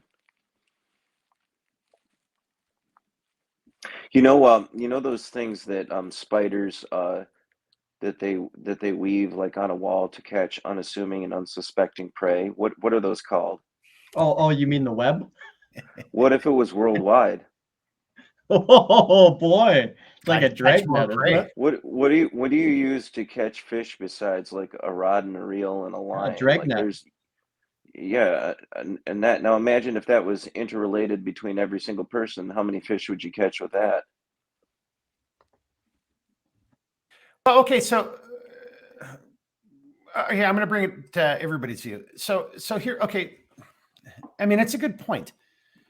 Yeah. And honestly, if we take it back a step, it's actually a great point because what has the government ever? The American government. Maybe there's been a government in the history of humanity that's done a decent job, but what has the American government ever done right?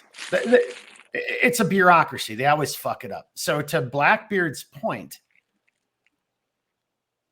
how are we going to, but Blackbeard, I guess I'm trying to I'm not really sure whose side I'm on here, but what if there's already laws? I mean, again, so if you're a gas station, just give me a second. Yeah. But if you're a gas station or a liquor store and you sell to minors, yeah.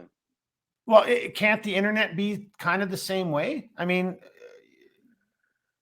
I mean, if you trust him to do it, that's your prerogative. I'm just giving you my perspective. I think that, for example, like speed limits, some people think those are there to reduce the probability of catastrophic accidents.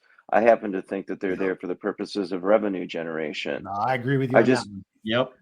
I don't see positive motives behind the very system which is teaching our children these horrible things in the public school, but they'll be beneficent angels when it comes to monitoring their activities on the internet. I mean, if anything, they'll probably say they're doing it and then ramp up exactly the opposite with you being left unawares. That's where we're at. I mean, that's very clear to me. Paul?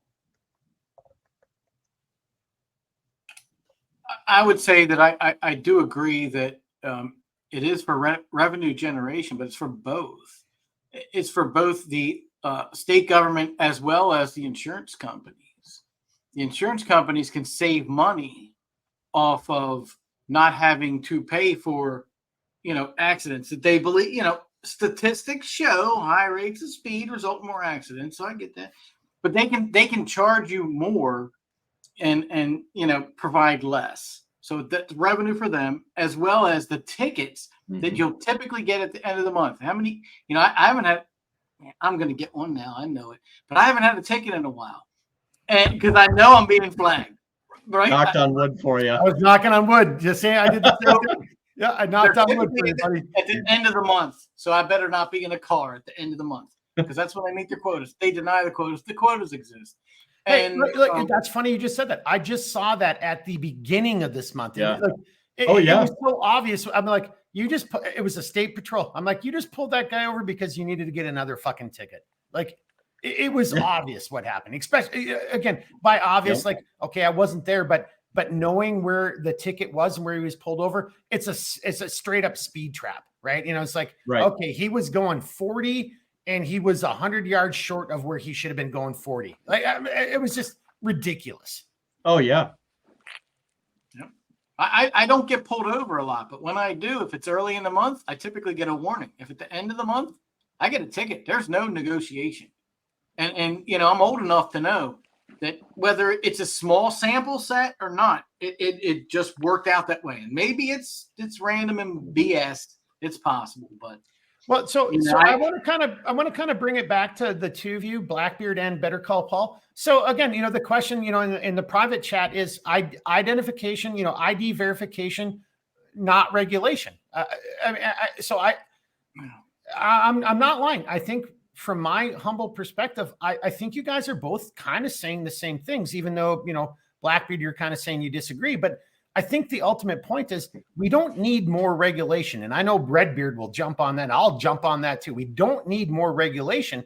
We just need to, and my thought was, we just need to have parents be in charge of their kids. And one of the ways we can help parents, one of the tools in today's society is like, if you're going to be on this porn site, or if you're going to listen to this podcast, hell, every time I upload these things, I have to say whether this is made for kids or not made for kids, or on other platforms, I have to say if there's profanity. Like, okay, well, so it's that framework is already there. Yeah. So why does it have to be, Blackbeard? Why does it have to be government regulation? Why can't it just be? Well, who verifies the ID? That I think that's Blackbeard's concern. He might be frozen up there because he hasn't moved. Oh no, he's not. He's just still. He's just. I thought that who verifies the ID, and I agree with that. I don't have the solution there because right now my state verifies it, and I don't trust them 100% either. But I have to provide ID when I need to provide ID. If I want to buy alcohol, I have to provide. They scan your IDs now, so they know everything. They're passing it on to the feds anyway. And you want to buy a certain prescription, and you have to scan your ID. You can only buy so many per month. This is the only OTC that works for me. And you're telling me, and honestly, and I've had pharmacists, not currently, but tell me, well, bring somebody in that has a different ID, and I can sell it to them, and then you can have it. Because they recognize bullshit. That's crazy. I'm not making meth. I just need my allergy pill Holy shit! I've never heard that. I've had somebody say it to me. I've had somebody say it to me a bunch of times. Went into a Walgreens pharmacy and needed, the Sudafed. And I went back in like 3 days later because myself and my kids were taking it because we were all sick. And I needed more. And they're like, well, we can't sell you anymore for X amount of days. Have somebody else, have just any other random adult come in with a valid ID and we'll sell it to them for you. And I was like, oh, that's cheating the system in it. They go, yeah, well, we got to make money somehow. Wow. That's Blackbeard's point. The government overregulated something that shouldn't be regulated at all. So I have people do that. I have to beg the question at that point. If that's the way they're going to be about it, then why the fuck do they care if we buy it from a guy in a van behind the fucking Walgreens? Well, they can't regulate because then they can't get Right. their taxes off of it, and they can't make sure he pays $500 a month for a license or whatever other bullshit regulation that they're going to do. So let's be honest here then. Government is in the business of drug dealing. We are establishing that here 100%. And it's not only drug dealing, but a monopolized form of drug dealing. So before I bring this over to Blackbeard, I just want to throw in there, to your point, Redbeard, and for everybody else.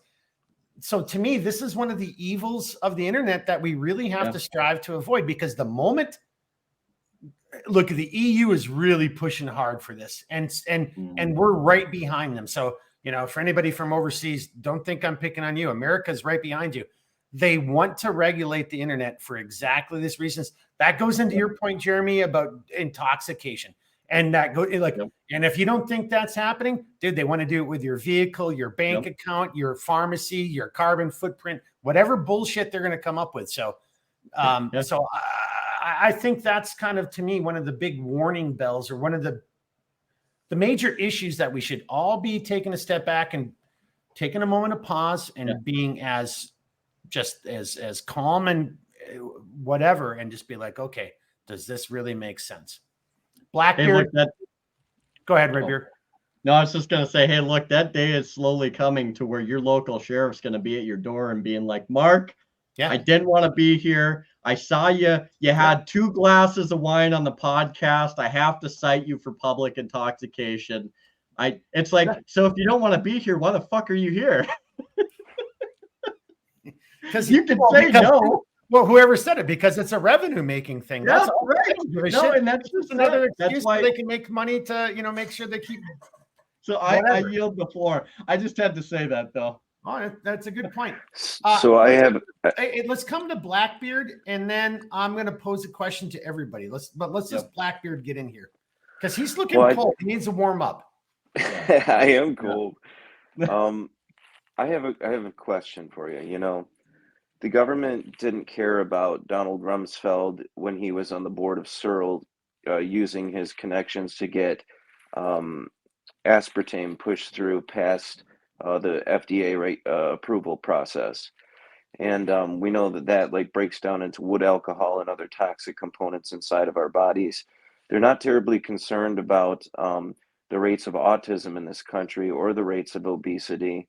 They're not terribly concerned about the rates of cancer in this country, but they're terribly concerned if you smoke a cigarette. And they're terribly concerned if you're wearing a seatbelt or not.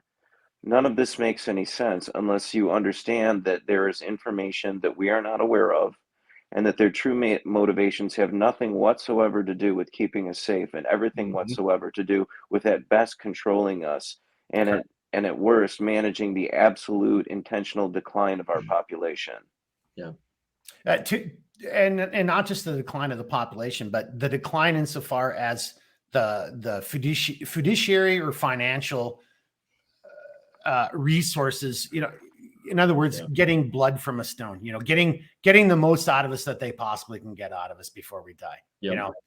Whatever I can do to make sure that I'll just let Mark have the pretense of freedom, as long as I'm getting, my $4,000 a month out of him in taxes, and all the, again, from everything from groceries to gas. Don't forget that they tax you when you die too. You have to pay a tax on funeral services. Well, and if the money I make that I've already been taxed on. And if I give it to you, you have to pay a tax on that. I mean, like, so I think this is even more balls deep than just the internet. Honestly, and then this is going to be my last comment here. And then I want to pose a question to everybody, but I think the internet is just another example of, you got to wake up and open your eyes. And what is really going on here? What is the real intent? What is the real design? Do you really think that government that can't find its head from a hole in the ground, that was the polite way of saying it, they're suddenly going to be in charge and they're going to do a good job of this, that, or the other thing? I mean, I hate to say it, it's so stereotypical, applies to so many things. We can't handle healthcare, but now we're going to handle healthcare. We can't handle tying our shoes, but now we're going to like handle military hardware to Ukraine. You know, we can't handle this, but now we're going to handle the immigration or whatever the crisis is that they've created so they can come up with a solution to. I think that's ultimately, I think that really is my point of this whole conversation, is like the internet. It is a tool for good. There is all kinds of positive that can come out of this. It's allowing us to have this conversation right now, and that's positive in and of itself. But there are forces that don't want this to be the case. They don't want us to have these conversations. They don't want us to actually be able to grab this and then look at something and learn something helpful and educational. It's got to be this is the what the Politburo wants you to hear, right? You know, so whoever mentioned WikiLeaks, or not WikiLeaks, I'm sorry, Wikipedia. I mean, like, God, whenever I hear something, well, I read that on Wiki, I'm like, oh my gosh, like, I know that's the last thing I want to hear. That's like saying I heard this on CBS or MSNBC. So who wants to chime in here? Because here, I kind of took us in a dour direction, but here's two courses of action that we can have. Do you guys want to do a part 2 to this? And if so, then we take a break and we come back. Or do we just want to wrap this up? Because what more is there to be said? At the end of the day, this is a clarion call to everybody who's watching and listening.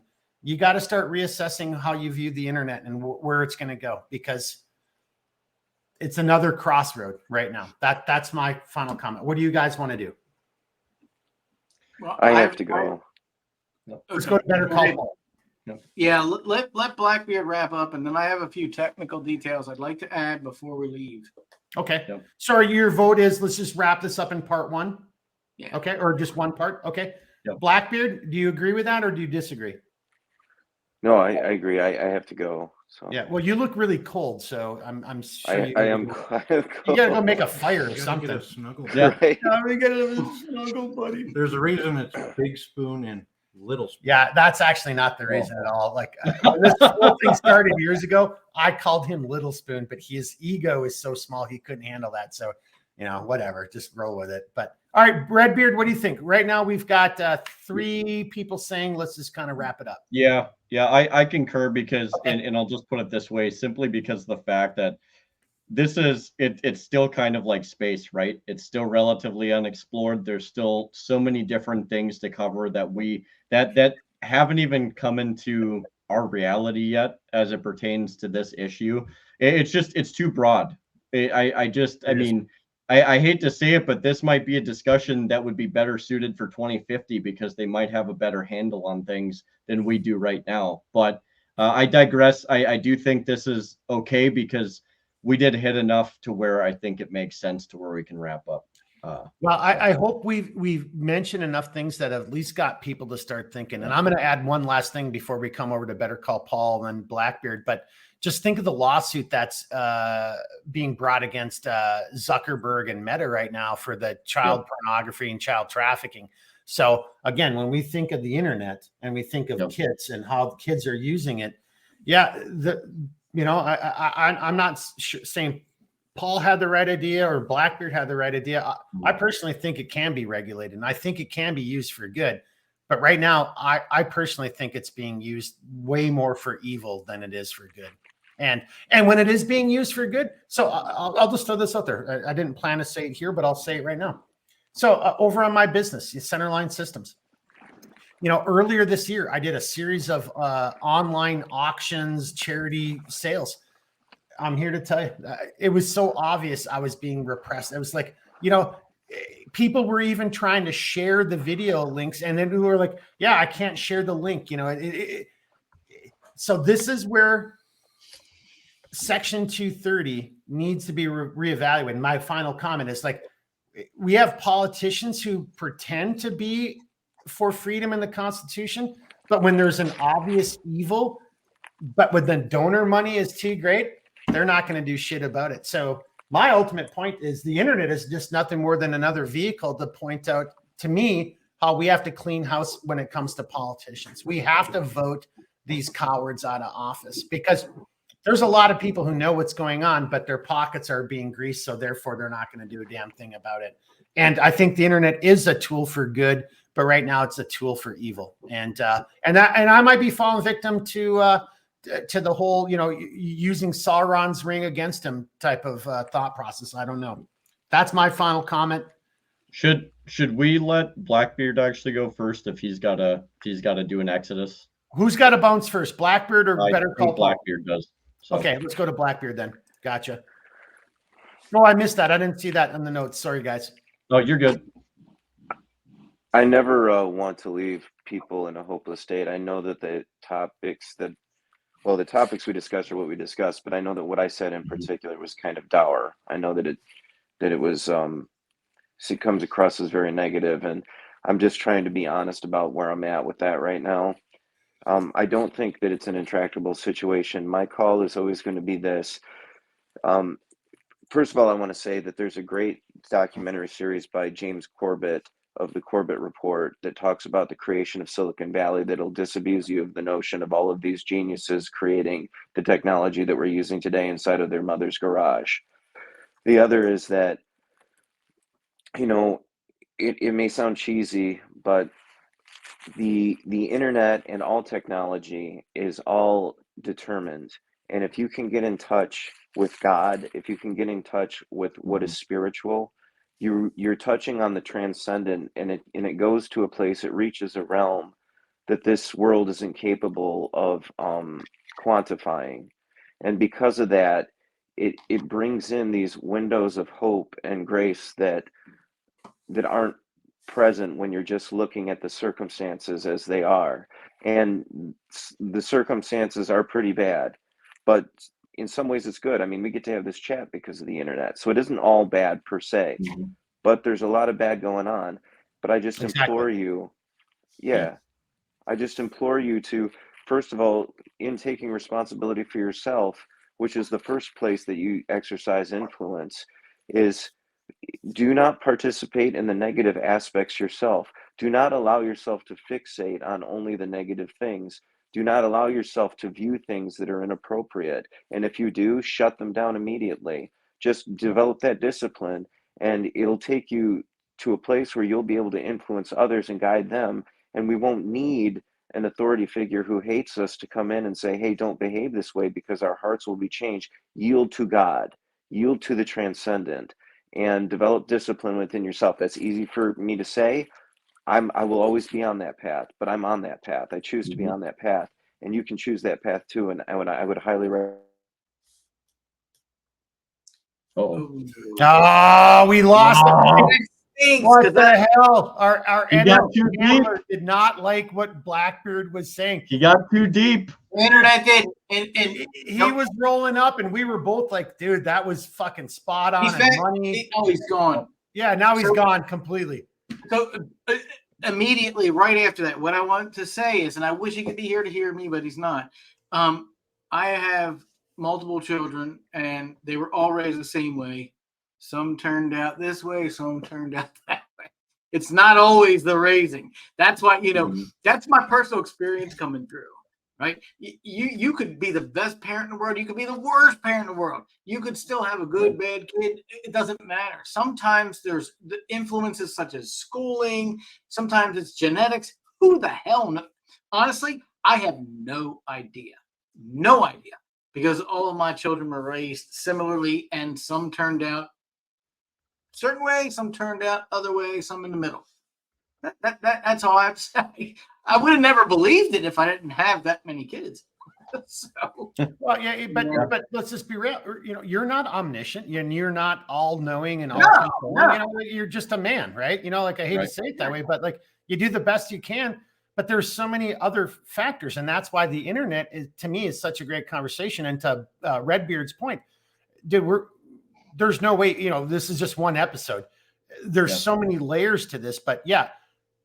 Paul, you could be the world's, you could have that I'm the world's best dad coffee mug, and you could still have kids that go their own path, right? Like the path we walk on life is the path that we choose, no matter what the influences are. You know, maybe we listen to them, maybe we don't. You know, unless you're going to put a gun to somebody's head, there's no way you can control what they're going to do in their lives. You know, and if I may, Mark, I think the biggest thing is like, as parents, and I can even say it as like being an uncle, because I have 2 nieces, 2 nephews. But the thing of it is like having those, you know, those leader figures in your life, whether it's your parents or whomever, you know, it's not so much about you're never going to get it right all the time. I've had times where I've totally failed as an uncle, and that's I accept that and I understand that, but I've learned from it. And the thing of it is all you trying to do is provide, 1, a solid foundation for children, and then 2, being able to prepare them the best that you can for things that even we won't even expect to encounter in our lifetimes, because they're going to encounter things far different than we ever will. But if we can at least prepare them for the things that we understand, we're already doing the job that we're supposed to do. So we're never going to get it right or perfect all the time. We have to just do the best that we can. My only comment on that is smart asses over here on his phone trying to make a point here. But Jeremy, to your point, like, of course not. You know, whether you're a leader in the military or whether you're a leader in your local community, or you're just a mom or a dad, you know, and you're just raising kids, of course you're going to fail. I mean, like that's just, it's inevitable, right? You know, matter of fact, one of the things that I would always love to say to people having nothing to do with the internet, but failure is part of life, man. Like, you know, it's how you respond to that and how you like. An option. It's always an option. Well, and you're going to fail, but you're going to learn from it. Well, hopefully you learn from it, right? Yeah, and then hopefully you take those lessons learned, you reapply them, and you like, you know, hey, or look, you know, hey son, hey daughter, I love you, and here's where I effed up, and here's, you know, the circumstances of my mistakes and whatever. Hopefully you can learn from this and avoid my mistakes and be a better person. But guess what? I think that's a coin there's flip. No guarantees. I think it's a coin flip. You know, honestly, they don't want to learn from us. But one thing I do want to say is, regardless of how they turn out or what they decide to do, I always support my children 100%. Yeah, it doesn't matter. So I don't want to say that, some were this way, some were that way. No, I support them 100% across the board. But Mark, to your point, learn from my mistakes. Oh, not until they're about 30. They will not listen to that. they're gonna say, "Hey, you're a moron," and once they're 30, then they're okay. Yeah, we get it now. You did this, now I did it too. Right. So that was kind of funny, because the only other guy in this conversation with the kids is sitting right next to me. And as you were saying that story, he was chuckling. He was like, "Oh yeah, okay, right." 30 is when you realize Dad was right, and I can speak to that, knowing the fact that my dad told me stuff when I was younger that I said the same thing. Paul, I went, "You're full of shit. You don't know anything." And you know what? Being a father now and looking back on it, going, you know what? Dad was right about a lot. Okay, so tying this in though, as we put a bow on this and start wrapping it up. I mean, but that's the whole point of the internet, because if you're smart enough, like, okay, let's say you're my daddy, right? I could sit here and listen to you talk about. I know I meant it that way. I could listen to what he's saying, but then I could go and listen to Paul's podcast, the Better Call Paul podcast. Oh, dude. I could hear a competing view or a competing story or something that augments and that's what the beauty of the internet. It gives us the ability to suddenly be able to reach out and have so many, and it can be, it can be overwhelming, right? There's so many resources. And again, but here's the problem. And maybe we do this in another podcast. This is where I hate to say it, I'm kind of on Paul's side on this. The government can never really do a good job, but damn it, there needs to be some type of, if it's going to be section or, 230, then it's 230 because, and this is where I'm going to end it. YouTube, Google, Amazon, Facebook, Meta, Instagram, what do you want to say? They are operating, in my humble opinion, and I get an opinion, they are operating as platforms. They are not publishers. And I don't see any politicians refuting this or stepping up to the plate and holding them accountable. Although Meta is being sued right now for child trafficking or sex trafficking by some brave individuals. But for the most part, and I think this goes into who we are as a society, and that's a different subject. So I'll just kind of sidestep that. But why are they not being held accountable for this? Yeah. Because if this is an issue, there are already existing laws and regulations and ways and mechanisms by which we can hold social media accountable. We don't need more laws and more regulations. It's already on the book. And part of that solution is us, the individuals, and for some of you, your parents. It's on you to be able to police what your children are looking at, and if I'm centerline system, and if I'm doing pornography, it's on me to have a little thing that says that to Paul, to your point, it's there. Prove your identity. Prove you're 18, and if you're 18, well, then you're an adult and you can be here and you can look at this. And if you can't prove that, then guess what, kid? Then go steal your dad's Playboys, because that's what I did when I was a kid. Come on, man. Seriously. But you couldn't buy them. What was that? You couldn't buy them, but you could steal them. That damn right. I knew he had them hidden under the back rack of towels in the towel rack. I mean, I knew where they were. Come on. See, Redbeard brought this up earlier. I couldn't tell you what I did earlier today, but I can tell you the makeup of my house from when I was a kid. Yeah, that's right. Yep. Yeah. All right. What do you guys want to do, boys? It's hour 45. I think we've already decided that we're not going to do a part 2. So it's a little bit of a longer episode, but I don't think we've even come close to hitting on all the subjects, but hopefully we've done enough job to get everybody's cerebral cortex working and your brain juices flowing, and you figure out these questions, because I'm sure you have these questions in your life and your family. But Redbeard, what do you think? Give Spoon and Paul a closing comment, and then come to you for closing and outro. Yeah.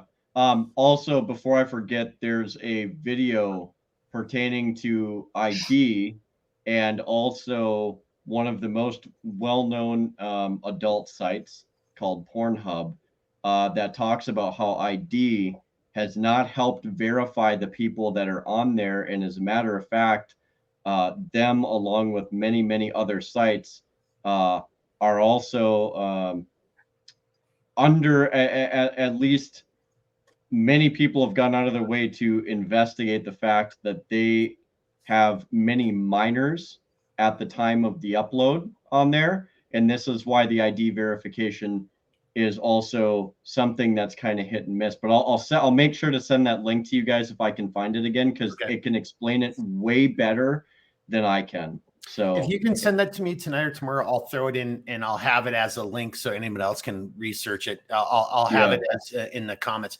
But here, I just want to say one thing that I found very interesting that you just mentioned there, because there's reports of how Pornhub and others are trying to use their platforms to change the opinions of youth, right? So we really are in a very tenuous situation in our history, who we are as people.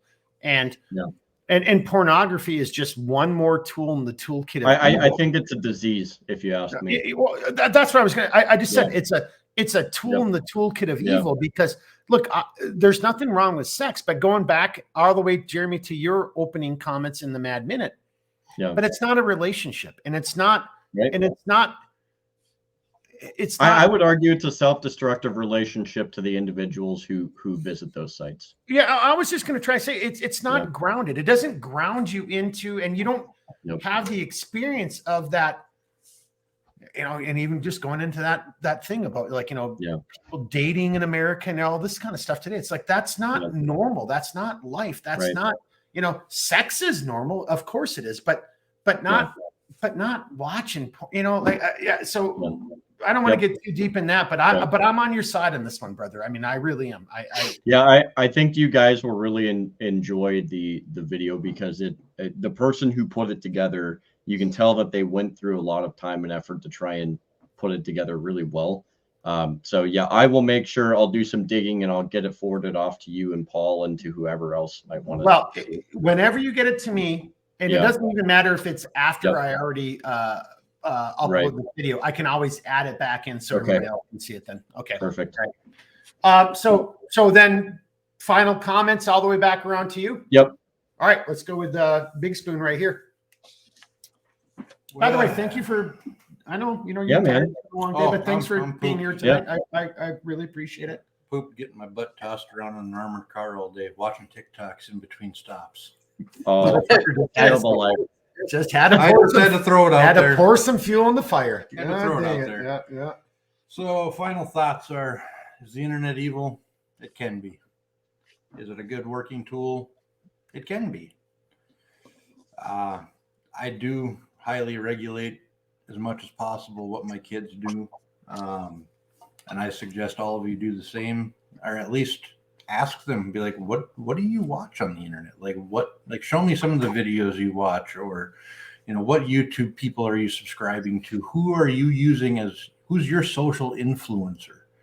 Yeah. Which really, it should be us as parents as their social influencer. That's and right. Family should be their social influencers, not the internet. Damn right. If I had the internet back when I was my kid's age, I would be in so much trouble right now because my kids would be finding all of the stupid shit I did that got put on the internet.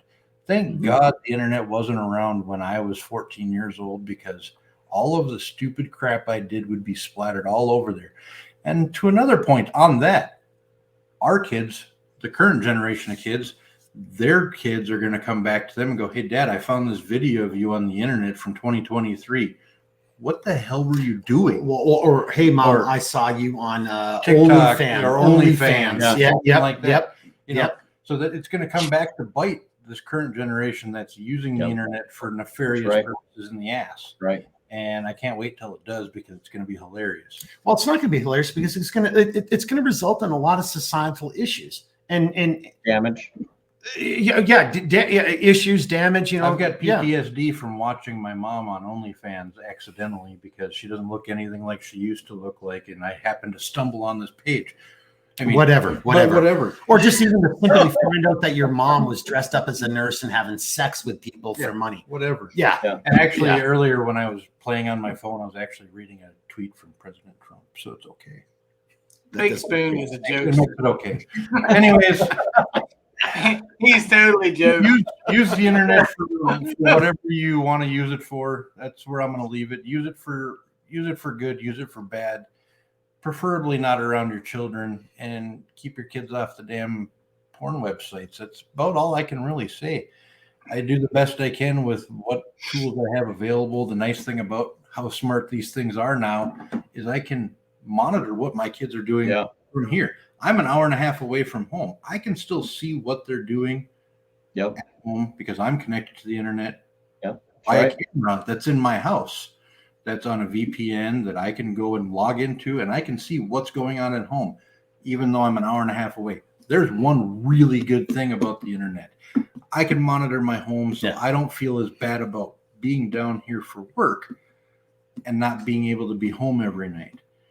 And this is a great tool. The internet's a great tool for me being able to stay in touch with my kids, stay in touch with my better half, that's why when you saw me disappear from the video for a while, I had to go call her because she wanted me to call her about something going on at home with the kids. So without the details, but that I just want to throw this out there.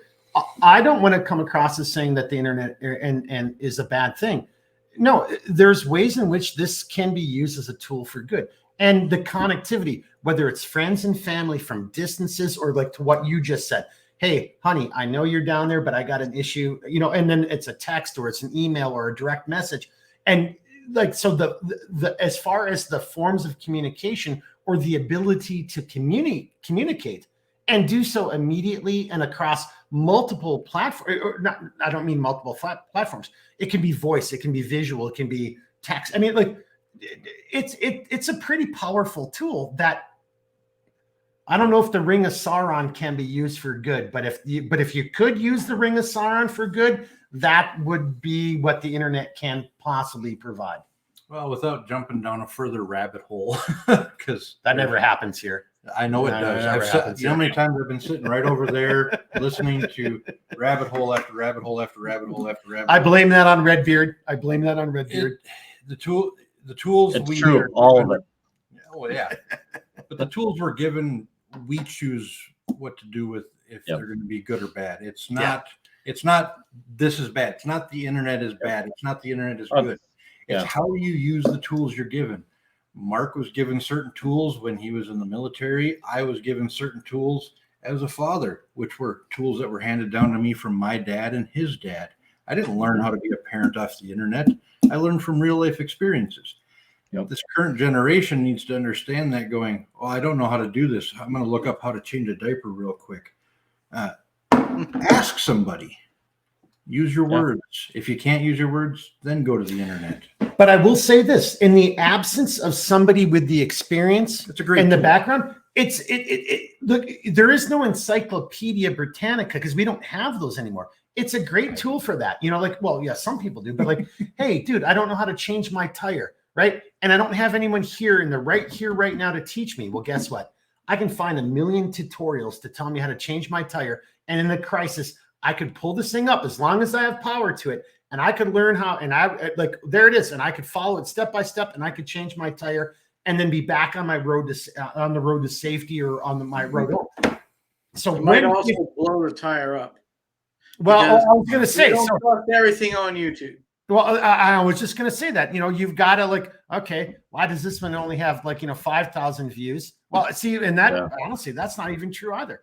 Because if the algorithm doesn't want Spoon's version of changing a tire to come out, and instead we want, Better Call Paul's version because it's going to kill more people than Spoon's version, and where it's all about population control, if you want to go down these roads, well, fuck, who knows? Because apparently, we knew the size of a particulate, and we knew the size of of a mask that could keep out particulates, and we still promoted that bullshit. To piggyback, and then I'm going to shut up off of this, of what you just said. YouTube video. Paul's might be better. Yours might be better. I actually went and searched the other day how to de-seat a rim or the tire from the rim without, screwing it up. Yeah, because especially an aluminum rim, the first video that came up was how to de-seat your tire from the rim to hide drugs. Yeah, imagine that. Well, so there it is. That's a great point because there's the internet being used for malfeasance, for bad purposes. So use it for good. Yep. Yeah. I will knife hand you. Well, at the end of the day, though, my last comment, we're taking a little bit long, but that's the whole thing. It's like, you're a parent, you're an adult. You should know the difference between right and wrong, and you should be able to control that stuff. Period. Right. All right, Better Call Paul, coming over to you. We're going a little bit long-winded, but I like it. It's okay. I'll be to the point. So, back in the day without the internet, I had a bike tire inflation blow up because the inner tube was bad and it did damage to my ear. So you don't have to have the internet to mess yourself up.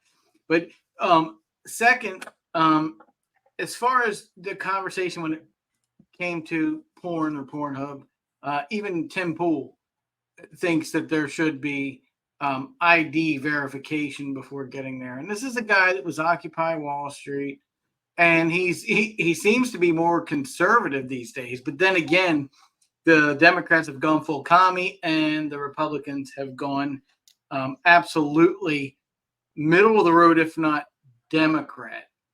So what I would like to say is this episode is ending, but what I'd like to talk about in the future, maybe another episode, is how can you utilize the web, the deep web, and the dark web safely?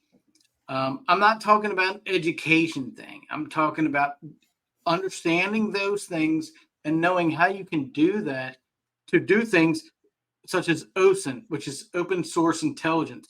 Mm-hmm. And you can do intelligence, for anybody that you want to research yourself. You want to research, your babysitter, all those type of things. Those type of things can go. And be careful, though, that a lot of the research you do could be faked through AI. So these are all topics that I would like to bring up in the future, as well as DNA and the exposure there. And what does it really do to compromise you? Mm-hmm. So I think that those are future topics, and I just want to kind of tease them a little bit. But I think that, and they may seem more techy, but it doesn't have to be techy. I can relate that completely to day-to-day life. Hey, if you're willing and if you can remember, so next week is our more kinetic side of the part 2 of how to get prepared. Maybe you can bring up that OSINT and the dark web if you're available next week, because that fits in a little bit more into the more hands-on kinetic side of things.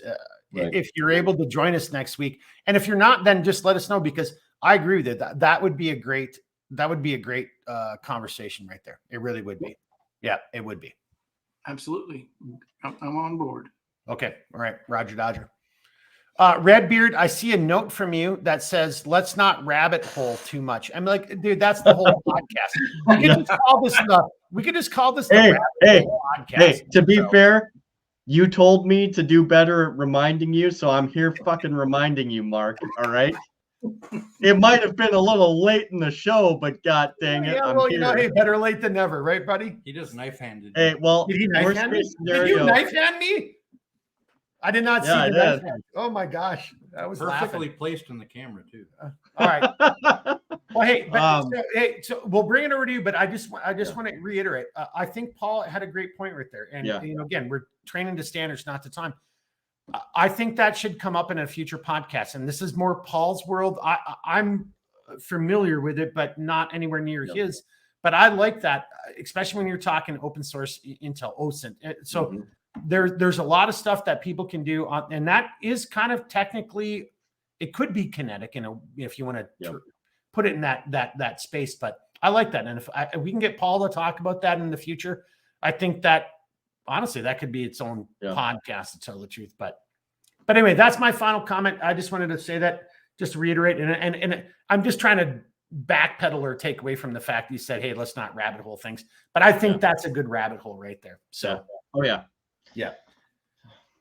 Well, I really like, we don't even have to switch to a bigger view of me. My thing real quick is just really thanking Paul and Spoon and, Blackbeard for coming on, albeit Blackbeard's not here, but still, thank you guys immensely for taking the time out of your lives to come on here, to add your pieces, and to have a little bit of discourse over something that I think is very broad. It's a very broad subject that does require a little bit of specific thought and analysis. And I think we accomplished what we set out to do here. That being said, I also Jeremy, if you don't mind, can I ask you one question?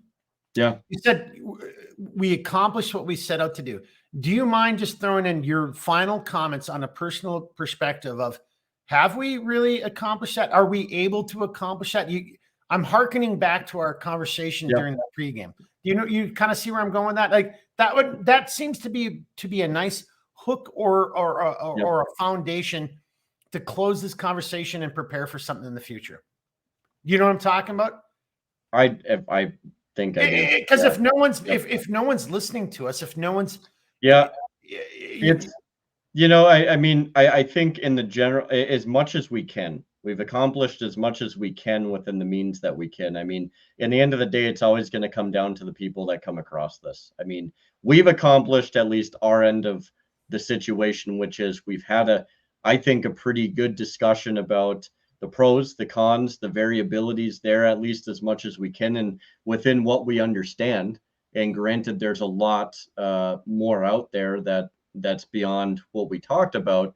I think, like I said, as much as with what we can, we've at least accomplished something here tonight. And that's at least breaching this conversation to a level that not only did we have some disagreement, but it was all very good disagreement. And the fact that it wasn't necessarily saying no or yes to one thing, but it was providing a lot of different perspectives that hopefully people can come away with.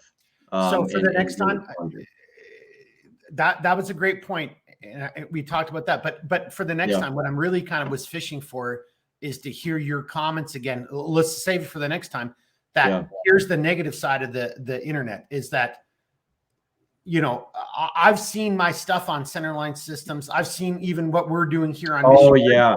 Yep. Okay. We'll save that for next time. Like it's clear once you get in somebody's shit list, you're on somebody's shit list. So, where else do you go using the internet? How else do you try to get this word out and find other like-minded people? And how is it that like-minded people, hey, I believe in charity, I believe in Christian, whatever it is. And then no one sees, you know, and again, we said this earlier, like, hey, I wanted to promote your video and I was unable to do that. And every time I did it, let's save that for next time. But that's what I was kind of fishing for that. I got you said, because that's also equally important, what you just said right there. Yeah. So, you know, I mean, that's kind of, I guess that's kind of where I think about it as in terms of what we accomplished. I mean, we clearly accomplished something. So I won't diminish our conversation as being like, well, we're just a bunch of chuckle fuckers and we came on here and had a good time and, you know, made a jamboree of it. Right. No, I think we had tangible conversation, but hey, I'm not going to lie. I think, well, Spoon doesn't have a beard, but Paul's beard is getting way badass, dude. I don't know what you're doing. It's not as big or gray as it looks in real life. Well, it looks fantastic. Yeah, but no one cares about your beard. I mean, like, but seriously, because your beard is a category. Like, you're not even, that's like facial hair. But like Paul's beard is getting better with every video. Like, I'm just like, I don't know what you're doing, sir, but I want some lessons from you. Like, there's a squirrel on the squirrel. Jeremy's beard is just Jeremy's beard. And it's like, shit. I had to take my hat off because he's a Viking. Yeah. All right. On that note, that was enough. A little fun at the end. Look, you know, really, again, I can't explain enough. Like, I do appreciate you guys. I really do. And I appreciate everybody who comes on here as a guest. You know, we know that you guys don't have to do this. Why you keep coming back for more? I still ask that question every time. I mean, you guys must be masochists, honestly. But I digress on that point. Thank you to everybody who does stop in here to watch this. I'm sorry for the pain that we put you through, but I'm not sorry for the information we put out there. We try. You know, we fuck it up sometimes, but we try. But that's the great thing about the internet. Right? Like we are here to try. So in the end of the day, thank you. We couldn't do it without the people that do watch. We really do need your help to also help fight that algorithm. So if you would drop, you know, I'll pander a little bit, drop a little bit of a like, share it, put a comment down below. Let us know what your opinions are and what your points of view are, because then that way we can continue this level of discourse and conversation. So on that note, Mark, if you'll let me, I'll take us out on the outro. Perfect. Well, look, everybody, the flame of liberty shall not and will not ever be extinguished so long as there are good people willing to support and defend it. And that means you guys are the resistance. And without you, this whole show and being able to fight all of these different battles would not be possible. We need you guys out on the front lines. We need everybody to kind of tighten their boots and to get into the action and to not just necessarily talk about things, but to be about things and to go forth and create and build communities that can foster a more liberty-oriented environment. So on that note, we thank you for stopping by the Mission Critical Podcast. I am your host, Redbeard, and that is... Oh, Mark, you dropped the ball. God dang it. What did I miss? I was like, I'm so wrapped. Hang on. I'm so wrapped up in your outro. I love your fucking outro. I'm just like, I'm sitting here like, I'm like, I love this fucking outro. Well, what did I miss? What was I supposed to do? That's Mark anyways, guys. So we appreciate you guys. I love your outro, dude. It gets me every time. I don't even know what I missed. I was just like, thinking about your outro. I stay with this man 3 nights a week. I don't know what I just missed there. I'm sorry. Okay. No, we're good. Dude, it was an awesome outro. I love it every fucking time you do it. Thank you very much. And on that note, we will see you on the next one. Well, on that note, if you're willing to come back to listen to us knuckleheads, we'll see you on the next one. You know, hey, Better Call Paul. We're gonna have to come up with a segment for you, dude. Just your own fucking segment called Better Call Paul, replete with some type of a caption or some shit, dude. But Jeremy, thank you very much. I don't know, seriously. You'll tell me in a couple seconds where I screwed that up, but dude, I'm not joking. I love your outro. Paul, thank you very much. Thank you guys. It's always awesome having you here, and thank you. Spoon, thanks for being here tonight. And I just threw this on him tonight. I mean, and I literally walked through the door. I'm like, hey, you're gonna be on the podcast tonight. So, and to everybody watching and listening, not gonna repeat Jeremy's outro. Thank you guys, and that's all I got. Anybody else? All good. All right, everybody. Can't be good. Be good at it. Or just don't get caught. Woo!